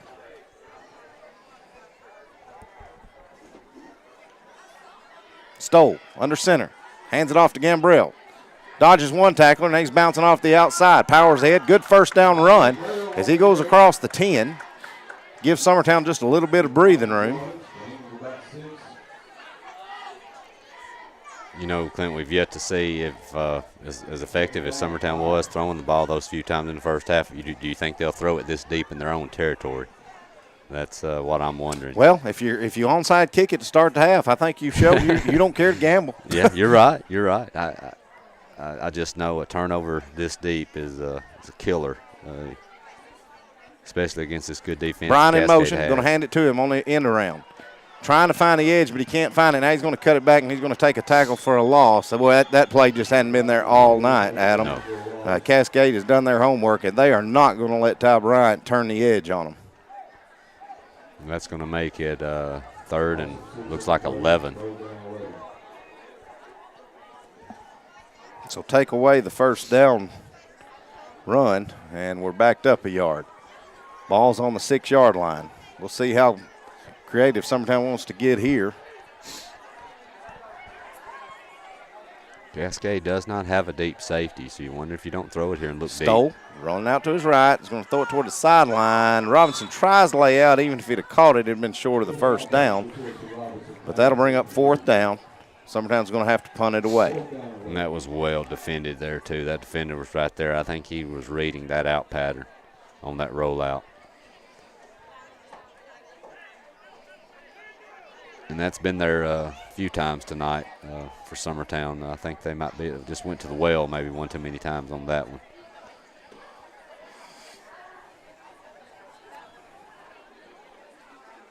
Did Summertown just break the huddle with too many players, or did they not ever huddle? That's weird substitution you don't usually see happening.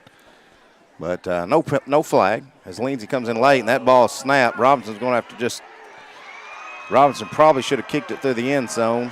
Either way, it's going to be a safety. And result in 2 points for Cascade. Probably not the worst thing that could have happened here, Adam. Actually not. Because if you don't get that punt away, they're going to start in great field position anyway. So now Summertown will just have to kick it off, and we'll start it over again. Well, the only thing it does is it pushes it to a more than a 3-point game, but Summertown hasn't exactly utilized a field goal kicker a ton this year anyway, so not a major deal for sure, like you said. Now the question is, will they be able just to kick this ball off a tee, or will they have to free kick it? We had this same issue at Mount Pleasant on a safety, I believe. I'm not sure. The rules of high school are deceiving me in this area right now. We've seen a safety, and you did not have to punt it. You can put it on a tee and kick it off. You just do it from a lot farther back. So either way, Cascade's going to start with it in pretty good field position, especially with Summertown without their kicker. Yeah. As did notice, Robinson was actually back to punt that away. Yep. So we'll see what Summertown Lakes do here. Looks like Robinson is going to punt it. Unfamiliar territory here with some players hurt. Yeah. Williams, your best kicker, out.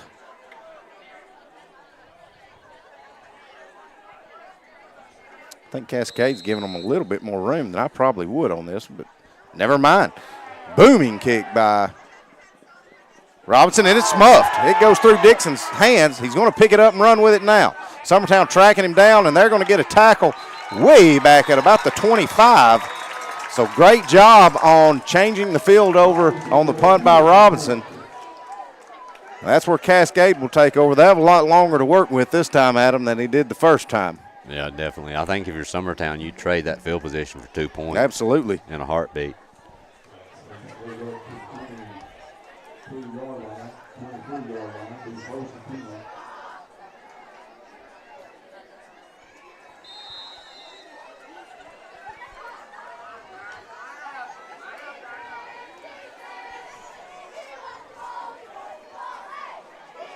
All right, Dixon hands it off. That's Huey.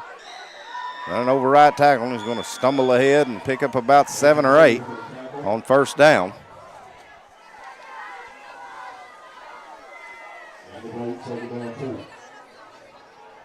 You know, really the only things that have slowed them down, Clint, have been the interception and that 15-yard personal foul a few minutes ago was a killer on them too. But yep.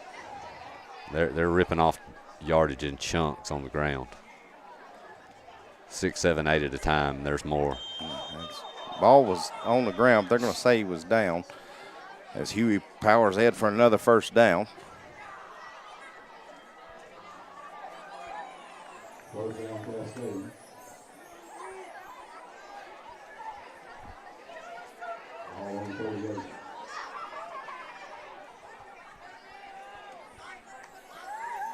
All right, 1st and 10, 6.5 to go here in the third. Dixon out of the shotgun. He's got Huey right beside him. Going to hand it off to him again. We're getting more of the same here now, Adam. I think Cascade's not going to try to trickerize themselves out of running the football this time. Well, and you know, until Summertown shows that they can consistently stuff this run, you've got to keep doing it. They've got some really good backs and a really agile quarterback with a lot of speed and a solid line. And until Summertown can show they can slow it down, I think you're just going to get a steady dose of it for a while here.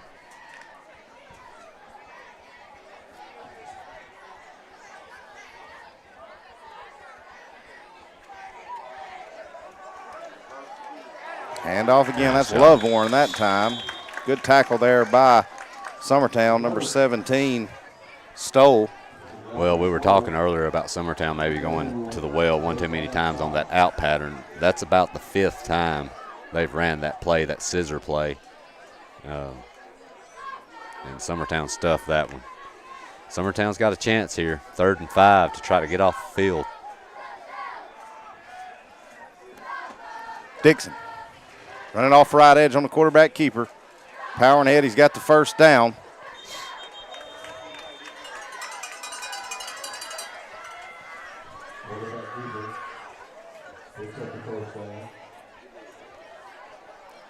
Dixon's just so elusive, and man, when he does that quarterback draw, man, he is busting through that line.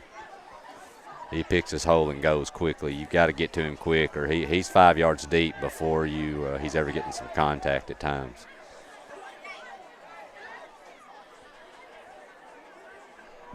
Number 4, Jake Bates, tied in. That's a big boy there. I don't know if you saw him come in. Brings in a play. Now Dixon out of the shotgun. Kind of got an I formation, or got a power formation. He's going to take it direct snap. Nice power play. ahead. He's going to get about 2 out of it. Good open field tackle there by Lane Green. Keeps it to a short yardage. And that's a well-designed play too. That I don't know if he gets past Green there. He's got a lot of yardage ahead of him, but basically they overloaded the side to the left and ran to the weak side. Kind of throws you off there, but Green saved him there with a big tackle. 3:55 and ticking. It's been a fast quarter so far. Now Huey, powering ahead, good tackle again. That's Jeff Stoll. And Clint, I don't know if you've noticed this, but I'm sure you have. Over the last, Summertown, I think, is figuring out these big, strong backs, get them low. Yeah. You know, they're wrapping up low, getting those legs and slowing them down. There's, you know, I think early on that you're seeing a lot of guys trying to tackle them high, and they were just busting through arm tackles. But the tackling has improved a ton here for Summertown in the last few quarters. Dixon going to hand it off and we'll get a tackle after a very short gain. Handoff went to number 10, Chance Brown. He's wrapped up. That'll make it 4th down and plenty. And I think that's textbook tackling. Cascade's going to bring out their punting unit. So Summertown just holding steady on defense right now. Got 2 big stops. That was 3 consecutive plays of textbook tackles. I mean, of just going low and getting those big guys and taking their feet out from under them. Summertown might have figured something out here against this team. Boy, it'd be nice to get a liner punt right at Ty Bryant, but actually that punt's going to help. It's going to give Cascade more time to get downfield, and it's going to get a great roll. And Summertown's going to have to start the same place they did their last drive at about the 6. Yeah. And so that's where we'll take over. We're going to take a 30-second break, and we'll be right back. Go over some sponsors. Stay with us. We'll be right back. Whether you're looking to spruce up the interior or exterior of your home or business, trust Lawrenceburg Glass to provide a one-of-a-kind product. From windows to mirrors, shower doors, custom framing, storefront installations, and everything in between, Lawrenceburg Glass takes pride in our quality craftsmanship and strong attention to detail. With us, your customer experience always exceeds expectations. We're reliable, on time, and we deliver stunning results. Lawrenceburg Glass. Our passion is All right, welcome back. Summertown takeover. The ball's on the 8. Stoll under center. Back to throw. Got time. Going to let one go, but he kind of gets hit as he throws it, and Robinson has to try to come back to it, and it's short. But I like the play call, Adam. I do. One thing, too, Cascade, they don't have a safety deep or in the center of the field. You wonder if you're going to try that, maybe you try something, maybe a slant or something deep across the middle, instead of up that sideline. And the good thing at looking at Cascade's backfield, Robinson does have the jumping and the height advantage. He does. If you can just get a jump ball. Yeah. I mean, Bryant's about the same size as all, and Bryant's won all those battles on the 3 receptions he's got. Hand off to Gambrell, and it's going to go nowhere. I tell you, Ty Gambrell, he's been a workhorse for Summertown this year running that football, but this Cascade front 4, they're just making it tough for him to get any kind of yardage. Yeah, about every game this year, he's managed to been able to get chunks at a time, with his size and strength. But like you said, Clint, they've really kept him under wraps tonight pretty well.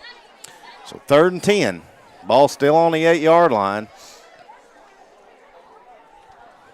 You've got Robinson out to the right, Bryant in motion. Pitch out. That's to Love. Love's got the corner turn, trying to get some extra yardage. Not going to get the first down, but he does give Summertown some breathing room where you've got a little bit more room to kick it now. Looks like he's going to be about 3 yards short. Do you even ponder this, or I don't think kick so. It? Yeah. The way your defense is playing right now, you've got 2 huge stops, and obviously Gavin Robinson, he's shown he's got a good foot. Oh yeah, let him try to hit another boomer. Yeah, that free kick a few minutes ago. You just got to be wary here of another bad snap. That's what gave Cascade their last 2 points. And Summertown is without their snapper. With their normal center. That one is good though. Robinson's got it. He boots it away. That one's not as good as the first one. It does take a good bounce.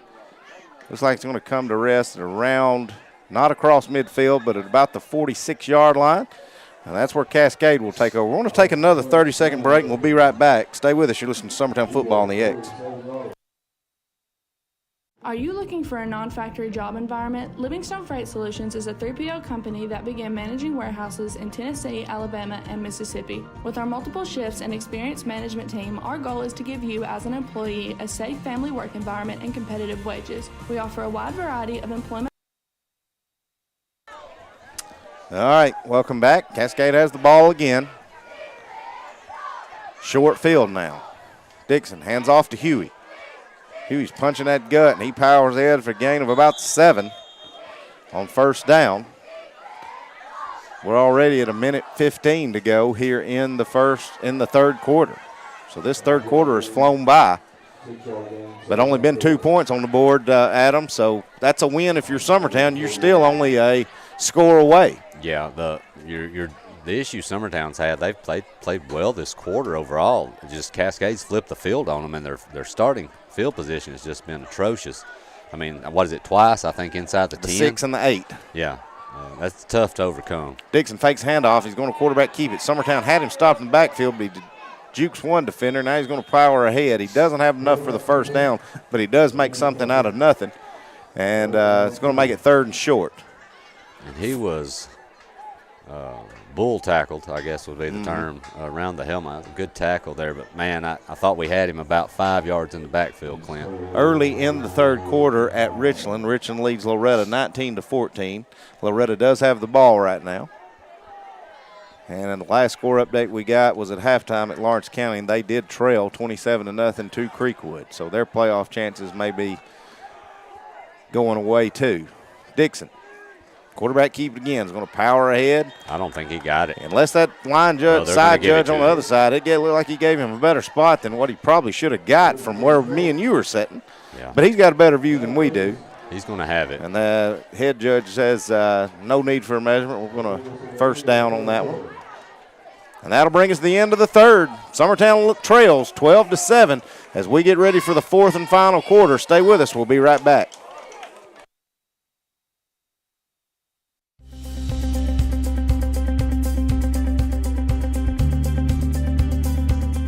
Arctic Air keeps your home or business comfortable. For more than 20 years, we provided outstanding residential and commercial services through Southern Middle Tennessee.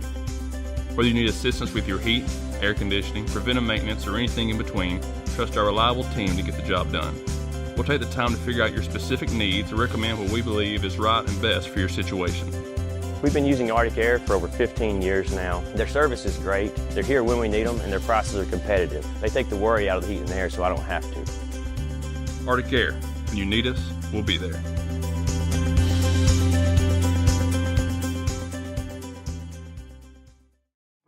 A local law firm respected throughout the state. Generations of clients have turned to Boston, Holt, and Durham since 1948. We assist individuals and businesses with their legal needs, including real estate, property closings, personal injury, employment discrimination, and family law. All right, welcome back. Fourth quarter action. Cascade leads at 12-7. They have the football now on the 40. Going to hand it off. Got a new running back in here. We hadn't seen get any touch all night, Adam. That's number 12, Joel Anthony.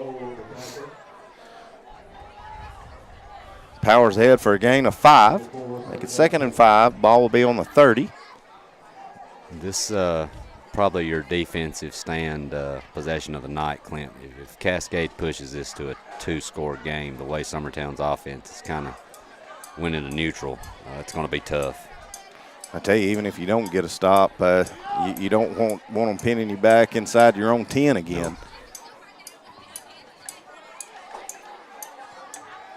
Back to throw was Dixon. Slants it across the middle. Gambriel's going to dive. He's got it.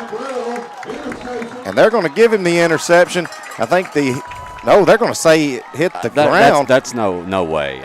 I don't know how the guy in the middle didn't see it, and the guy came from the other end and said it I don't know why the umpire, who was standing right beside it, looks to the end man farthest away to see if it's interception. He's looking right at it. That makes no virtual sense. No. I don't understand that at all. It's like he didn't have a clue what was going on, the umpire in the middle. But Gambriel's not really, I don't know, maybe Ty might have known that it hit the ground. I don't know. You don't see a lot of reaction out of him, but you don't see a lot of reaction out of him. He just does his job and plays the game. So 3rd and 6. Huey coming off. Gambriel tries to hold him up, but not before he powers ahead for the first down. So keep the sticks moving there, does Cascade.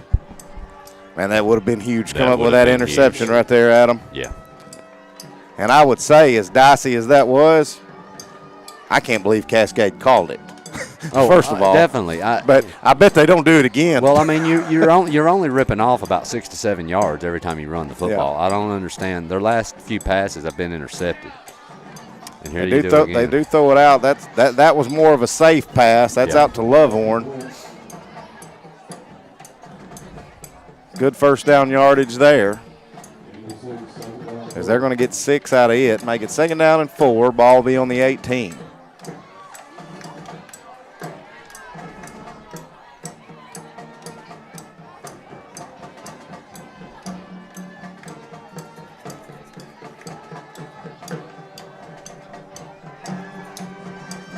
All right, Cascade on the ball. Dixon looks like he's going to take this one from under center. Hand off to Huey. Going to power ahead. Short gain, but positive. That'll make it 3rd and about 2. And I'll tell you what, Adam, I'd like to see the replay. It looked like Dixon took that snap with his right knee on the ground. Did you notice that? I did not. No, I did.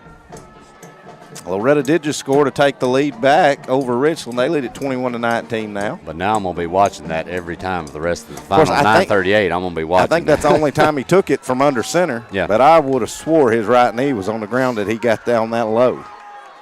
We'll see what happens here. He's back in the shotgun now. He's got Huey to his right, and I would expect to get it, or even the keeper from Dixon. Man in motion. Dixon's going to keep it. Going to power ahead, and he's sandwiched. And I don't think he's going to get it. No, I don't either, man. That'll bring up 4th down. Now, do you bring your kicker out, and it'll still be a one-score game if you can make it, or do you make sure you try to get this 1 yard? I think the way that Summertown's offense has kind of stalled and the result of what's happened when they've pinned them, I don't think Cascade's worried about that. I think they're thinking, let's get the yard. Worst case, they get the football. We're not worried about it. Right. Yeah, I think they'll go. All right. He's going to go under center this time. Let's see. All right, that left knee was close, but it wasn't there. It wasn't on the ground, and Dixon's going to get it, and he's going to power ahead, and he's going to have the first down. Just a whole lot of push on that offensive line, Adam, that front four for Summertown just couldn't do nothing with. No. Well, the issue here, too, is Cascade's not only pushing this into a possible 2-score game, but this clock is rolling down. We're fixing to go inside of 8 minutes here in just a moment. Cascade's going to have it here, though, 1st and 10. They're going to hand off. That's going to go around the left end, and he's got a little bit of room, but he's going to be shoved out. Looks like around the 9, maybe 10-yard line. So a nice job there by Summertown forcing that one out wide for a minimal gain. Looks like it'll be about maybe 3. So that'll make it 2nd down and 7. Sorry about that. Had to go had to go do some research. Yeah, 2nd down and 7 here for Cascade.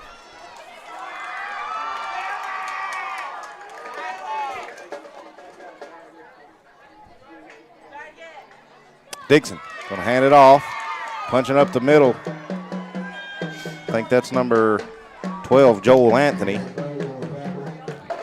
And that looks like it might be enough for a 1st down. If it's not, it's close. The Cascade can get a 1st down, it looks like, here around the 4. I think they're going ahead and they're going to get it. Yeah. So that'll make it 1st and goal. Ball on the 4-yard line. Well, if you're Summertown here, these seniors, everything you got right here to try to give yourself a chance to win this football game. You can't let them score here. It's going to make it awfully tough. There's that scissor Double play handoff again. on that, like Adam said, that scissor play. And it's going to get in the end zone that time as Sawyer Lovehorn takes that handoff and punches it in. Puts Cascade up 18-7 with the extra point upcoming.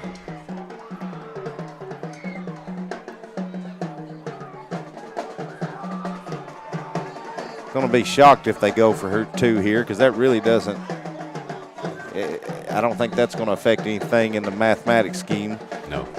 And now they've started out like they were, but they've dropped back now. They're looking to kick the extra point.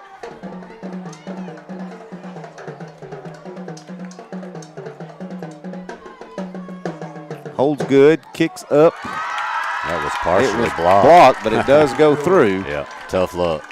That'll make the score 19-7 with 7:27 to go here in the contest. Summertown trails. Stay with us. We'll be back in 1 minute. You're listening to Summertown football. Hey, this is Phil Hooper. Get the look you want for your favorite school, church, or business with apparel from HD Ink Screen Printing in Leoma, Tennessee. Got a logo you need embroidered or screen printed? Let HD Ink give you the professional look that sets the bar in today's world. We do fundraisers and custom designed apparel and so much more. Call today, 931-201-2961, or come see us at our new shop located at 26 Ingram Road in Leoma. Remember, HD Ink for the look you want and the look you deserve.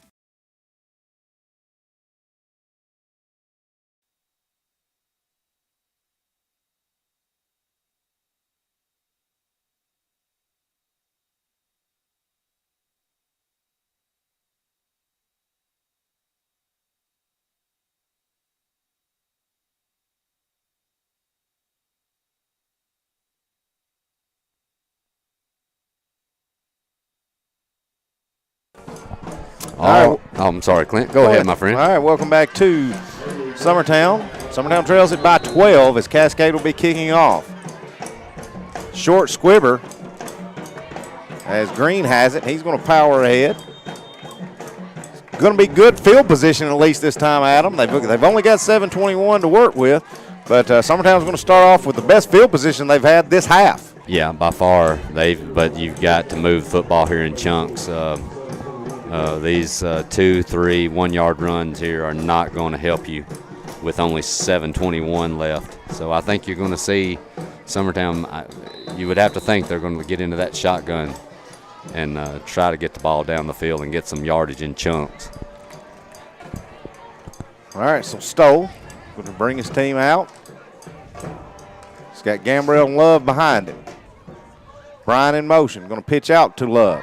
Trying to sweep the edge, and he's met by a couple of defenders for Cascade. Be a short gain, if any. Looks like it's about maybe a yard and a half, 2 at the most.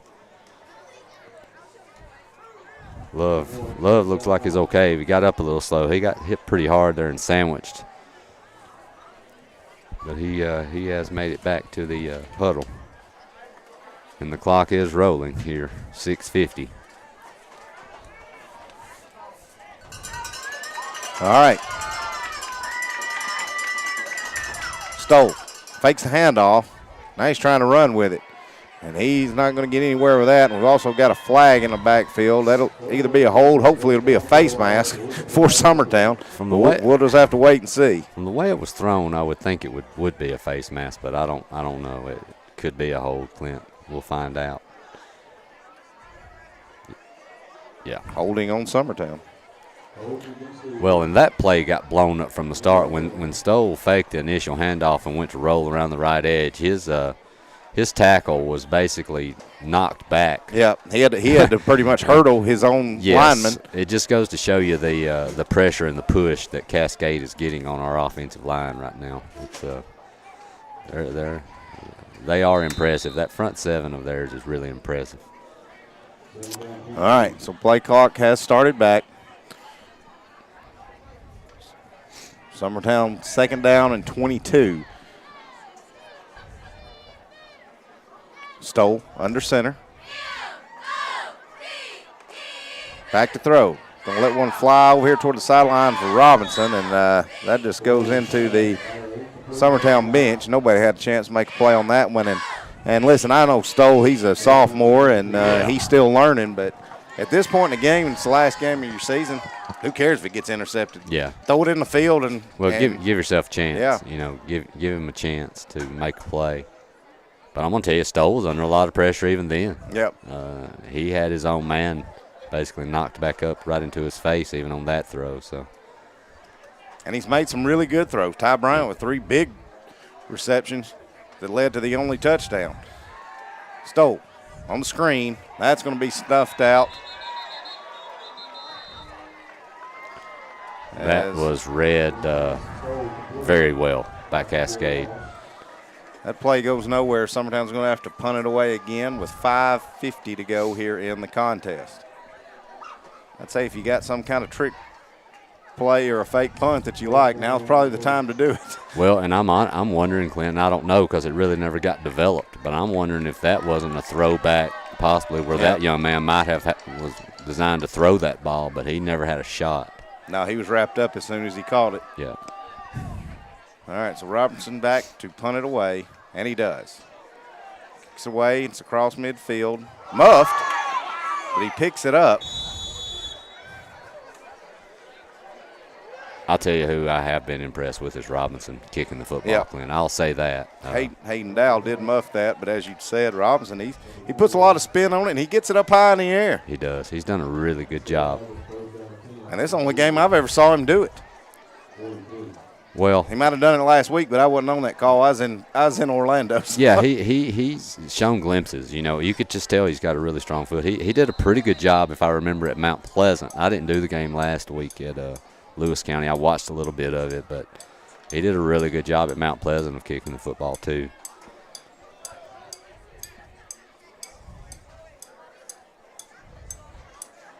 All right, Dixon's going to keep it on the quarterback keeper. Found an edge to run off, and he's got some running room. Still keeping it up.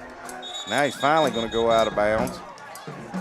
And there was a block over there by number 54 for Cascade. He laid the lumber. Yeah. And I believe he laid it to Scott. Is that number 75? Caden Scott. He went down, and he hasn't got up yet. Well, the quarterback was about to go out of bounds when he cut it back and stayed in the field to play. It was not an illegal hit, illegal play at all, but it's not the time in a run that you would think a huge block is coming. Yeah. But that lineman came from the middle of the field where he was set up to deliver a blow right on the edge of the sideline, and he was hauling when he hit Scott. So I hope that young man's all right. But that was He's still laying there, so we'll have to check on him in a little bit. Huge block. Dixon going to hand it off. That's Huey. Power ahead. Clock's at 4:35 and rolling. You would think, Adam, probably maybe one more first down, and it's going to be pretty much impossible for Summertown, even with a stroke of luck, to come back. And honestly, the way the offense has looked and the way that Cascade's defense has really buckled down. I would be really curious to see our yardage for the second half at the end of this game. I can't remember a first down. Me neither, I don't think, Clint. We'll have to check back on that. I think our two offensive plays both started there. They were punts, and then that one there that backed up on the hold. Powering ahead is Cascade, and they push it all the way down to the 10. Looks like they're not done trying to score for the night. Clock stops on the first down. Now they'll run it. 19-7 your score. 3:40 to go here in the contest. Summertown trails here on senior night. Loretta scored again. Quick update. They lead at 28-19 over Richland at Richland.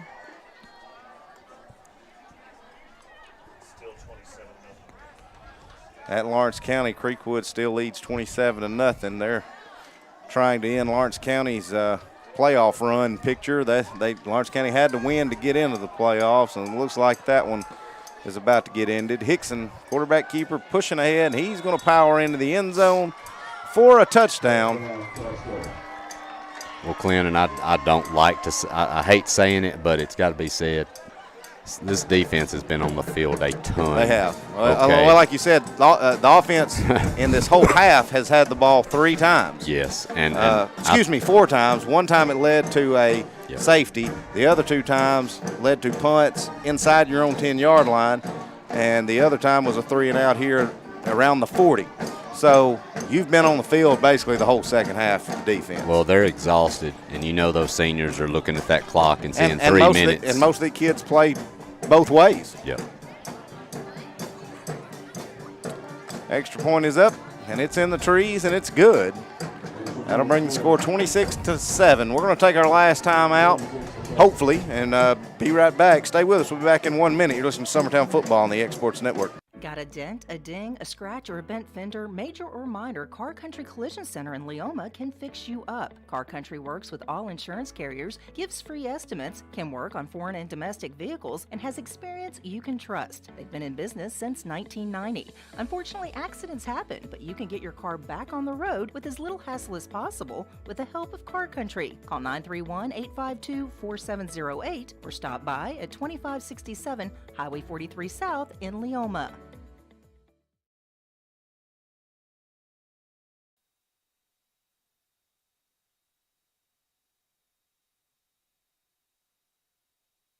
All right, welcome back to Summertown High School, or Summertown Trails, 26-7, 3:07 to go here in the contest.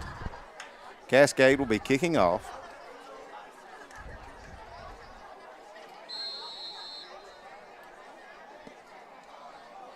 High little short squibber. It's going to hit the ground. Coming in diving on it is Summertown. Let's see, who is that? That's Love. Number 10. Logan Love comes diving in. Keep that from being turned back over to Cascade. So Summertown with one more series to work here, trying to end it on a positive note.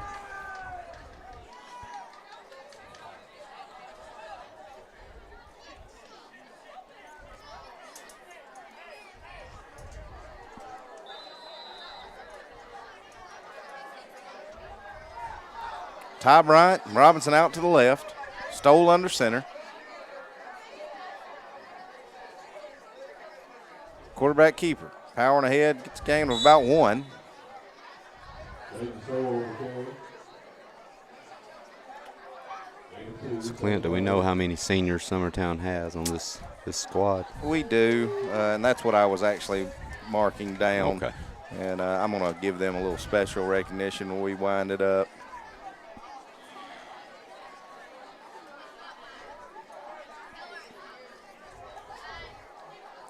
Stoll's going to line up here, and he's going to line up under center.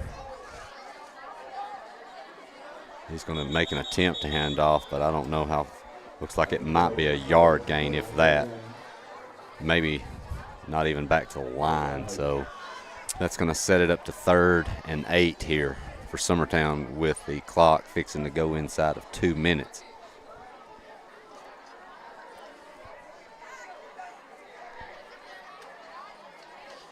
Summertown is slowing down and taking their time here. Yeah, I think they're trying to get this one over and get to the locker room, Adam. Yep. So 3rd and 7. Stoll under center again. He's going to fake a handoff. He's got wide open and overthrows his intended receiver.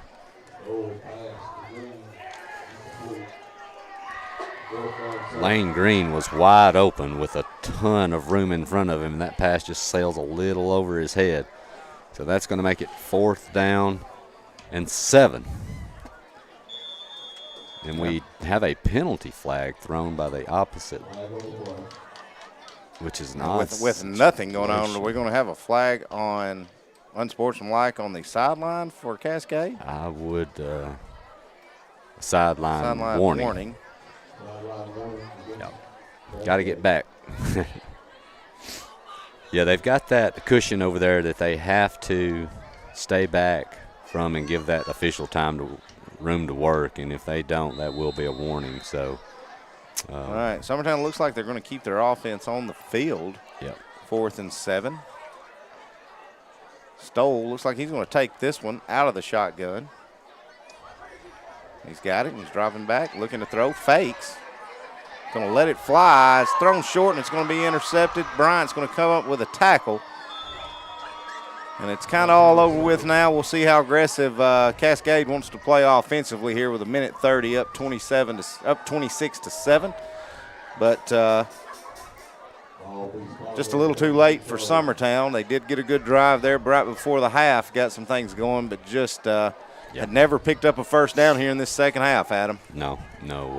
And you know, that's been a lot of the story this year is the offensive struggles, but you've got to give Cascade a lot of credit in the second half, man. They've just really buckled down and do what they do, run the football hard. The defense has been stellar, just not giving Summertown any room to breathe. I would assume they would probably take the knees here. They are in victory formation. Yeah. Got the clock running on that one as they take the knee.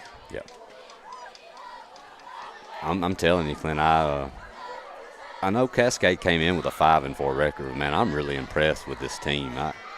I think they actually had a pretty tough schedule with some of the teams they've played. They look a lot better than a 5-4 football team, but like I said, that's a lot of time what their schedule is. Well, let's go over that just real quick. I didn't break that down, but lost at Moore County. Yeah. First game of the year. Big win against Cannon County. Lost by 7 to Mount Pleasant, who's playing really good football right now. 131-0 at Huntland. Lost to Richland 41-14, their worst loss of the year. Then a couple of wins against Community and Forest, 46-0, 49-0, and 34-0 at Joe Burns. Lost to Loretta 23-13, and are going to pull away a 26-7 win here to finish out their season at 6-4. And looks like that's how this contest is going to end. And Summertown finishes their season 2-8. We'll come back and send it home, give our shout-outs for this football season. And we're going to take a 1-minute break, and we'll be right back getting ready to send it home. Stay with us. Employee Resources Credit Union is an easy solution to banking, offering a personal, simple, yet modern way to bank. When you bank with ERCU, you are a shareholder, meaning you own a piece of the pie. And we make it easy with the convenience of digital banking, with service you won't find at another financial institution, including low to zero fees and incredible rates. We have the technology you need with the personal service you deserve, right here in your own neighborhood. Employee Resources Credit Union, not for profit, for service.